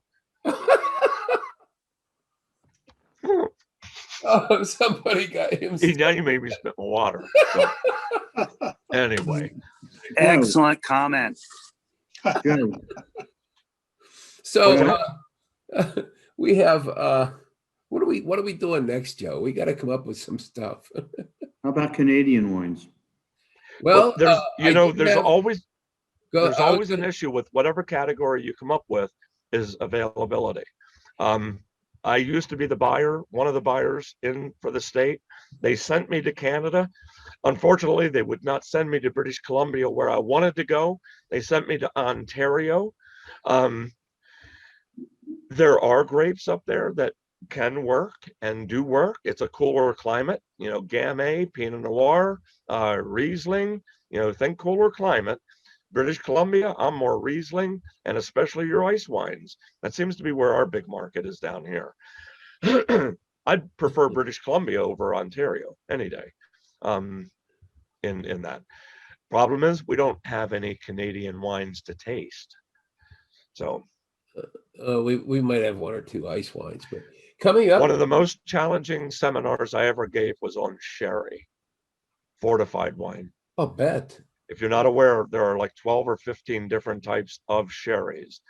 And that's also a problem when you sit down and taste 12 or 15 fortified wines. Yeah. Dessert wines, fortified wines, these are topics that are always going to be weak links in the chain because we can't like sit here and do, well, we could. It kind of gets redundant when you taste all sweet or, in that regard. So There's all kinds of gradations of sherry. well, this is why I bring it up is that, Yeah. it to me has always been an important category. But Yeah. back to we're only as good as what's available on the shelf. Well, so over the next 2 months, I can tell you that we're going to have 2 programs dealing with wines from the Lake Erie AVA. And here's a funny one. Okay, so one of our upcoming seminars is going to be a history of California wines. Now that Joe's beat up California wines. Now, history of California is real important. I didn't say, back to if I'm just given a choice. That's all. I know. Yeah. I can pull my favorites out of California too. And I do. I have Oh, my heck yeah. favorite spots and favorite Absolutely. varieties, but it's logical. I have to have it make sense. I believe California is full of a lot of critter wines. And yes, my term critter wine refers to animals, rainbows, unicorns, that kind of thing. I'm about winemaking. Where do you grow it? Is it done in the best possible place? And are you using the best possible methods to make it? Or are you just trying to spin it into a dime? See, that's California in a nutshell. See, yeah, Kevin. Oh, you're spinning it into a dime. Yeah, Joe, when you have that seminar, we'd love to join you on that to get a West Coast perspective in addition to East Coast that'd be perspective. good. Great. I want to be on that. I want to be on that one. Ed, you're with us. Yeah. Yeah. Hey, Kevin and I are both home winemakers, so we have a little extra interest in this one. And you're in Scott Harold California? too. You're in Scott's here California, too. Ed? Yes. What part of California you guys in? We're in Orange County. Oh, you said that earlier. Okay, so you're We're down just a little- south. We're southeast of Los Angeles County. Yeah, you're down in Temecula area. Oh, we're north of there. Not quite North. that far down. Not that okay. Yeah, I think really south and because there were problems down there years ago. We used to carry wines from Southern California, and there were different insects, different problems that I think got in the way down there, and especially Temecula. There was a winery, Callaway, we used to carry, and they all went away all at once due to the infestation of some sort. And Temecula was kind of the. That's all ground history. zero. That's all history. Yeah. Temecula was ground zero for Phylloxera around 2000. So, but they've done a great improvement since then. What kind of wines you guys making? I'm doing a Dolcetto, a Malbec, and a Cabernet Franc right now. Oh man, okay, that's a variety. Yep, Dolcetto. I'm with Kevin on that. And I'm doing a Dolcetto, Merlot, Cab Sauvignon, and I've got a Zinfandel from a couple of years ago that I'm ready to bottle. Where do you get Wow. where do you get the Dolcetto grapes from? The Sierra foothills or what? Santa Barbara area. Oh, okay. Yeah, there you go. There you go. Yeah, Central back to climate. You know, hey, if I'm talking Agreed. California, I got to talk climate. And if you're going to be down in the South, at least kind of pick the cooler climates for some of those grapes. So, well, that's where they're growing them. So, good. Interesting. Is it possible to, in the future, look at Zinfandels from Santa Barbara and Lodi? Oh, I was just gonna mention Lodi. That's a great place for. There's a change, man. Someone's getting me cranked up really quick here. I've been stuck in Lodi so many times. All right. Anyway, yeah. Anyone knows that CCR song? I Yes. was gonna Anyway, say the song. Lodi. No, come on. You guys in California, you got really good. You got so many great places to grow Zinfandel. Lodi, that's Yeah, we critter do. wine. That's the anyone can grow wine there. You obviously haven't had the best out of Lodi. You'd be surprised, Joe. You'd be surprised. Most of our cheap Zinfandels, the wines that have clowns and critters on, come from Lodi. We keep the good stuff here. Okay, maybe that's the problem. Yeah. No, in my opinion, you got Sierra foothills, and not to mention when we're talking down in the South, Paso Robles, and not to mention even Sonoma to a degree. There are, I think, really great places for Zinfandel in California. Russian River, Say that again. Russian River, Sonoma Sonoma County. Well, see, Sonoma. I think cooler climate with Russian River, Chardonnay, Pinot Noir, but They did Zinfandel there, Old back wine. to nothing wrong with it, but it's going to be a different Zinfandel than a warmer climate. Yeah, it is. So, Sure.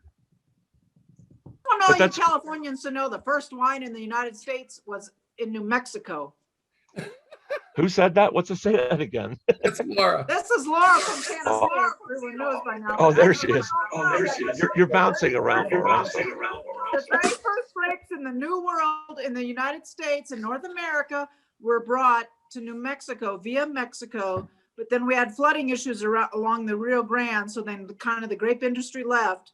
But we're on our coming back. We're comeuppance, but we're not anywhere near California, of course. But just so Californians appreciate that, it started in New Mexico and migrated then towards your direction. Well, Laura, The old remember the old one of Santa the- Fe Trail, the old Spanish Trail.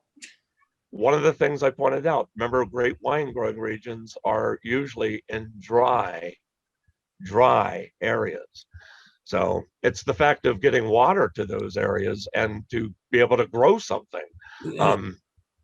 Well, that's amazing, because in southwestern New Mexico, which is towards Arizona, Deming, New Mexico, we camped down there, and I was terrified that there's rattlesnakes and everything, but luckily we didn't see anything. But I was like beyond myself last fall. But that is like where it is in New Mexico, and it's hotter than hell, and it's colder than cold in the wintertime. But they do have water wells that are a couple 100 feet or more deep, and that's what they do is they irrigate it all. But it makes the really great grapes for the New Mexico vineyards. Yeah. Now, different wine regions I've been to, and for instance, I've been to Australia, and Australia is one of those. The water's the issue. You go out to Western Australia, the wine growing regions are based on how deep they can drill a well. It's no different than Washington State. You go to Walla Walla in Washington, it's only as deep as you can drill the well. Or is only as good as you can, if you have a well. There's no water source like running next to it. And they do allow some irrigation there in those drier areas. So this is kind of why I like the old world countries in the way that they're totally dependent on nature. If it doesn't rain, you might not get grapes. Or if you do get grapes, they're going to be tiny and very concentrated. Keep that in mind, guys. People don't really understand that the foo-foos for years, we watch vintages for a reason. We want a dry vintage. We don't want a rainy, wet vintage. And if it's said to be a dry, low rainfall vintage, for instance, in Bordeaux, it's probably going to be a classic year. And they probably make half the wine because they didn't get that rain. and then the prices then jack up double the price. So, but keep that in mind. Drier areas, drier vintages are always going to be your better, or considered to be the better. That's just the way it is. So, what about reverse osmosis techniques? Are wineries using that to basically get rid of the water? don't know anything about it. It's a way to concentrate the juices themselves, and I don't know whether it affects the flavor as a dry climate might, but it definitely gets rid of the water in the grape. Okay. Once it's in the tank. Right.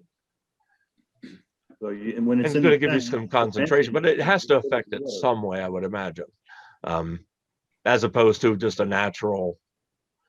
But who am I? Joe and Marty, thank you. We are going to move now to the Super Bowl. I was going to say it's probably Super Bowl time, guys. Anyway. All right. Awesome. Thank you. Who's going to win? You. Okay. Go Tom Brady. Kansas City. I was going Kansas Chiefs, City. man. I was going Chiefs. Go Bucks. Anyway, I don't follow football, so it doesn't matter. All It right. was good seeing y'all, Go though. Packers. Good night, everybody. Thank you Peace. for coming. Thank you. Good night.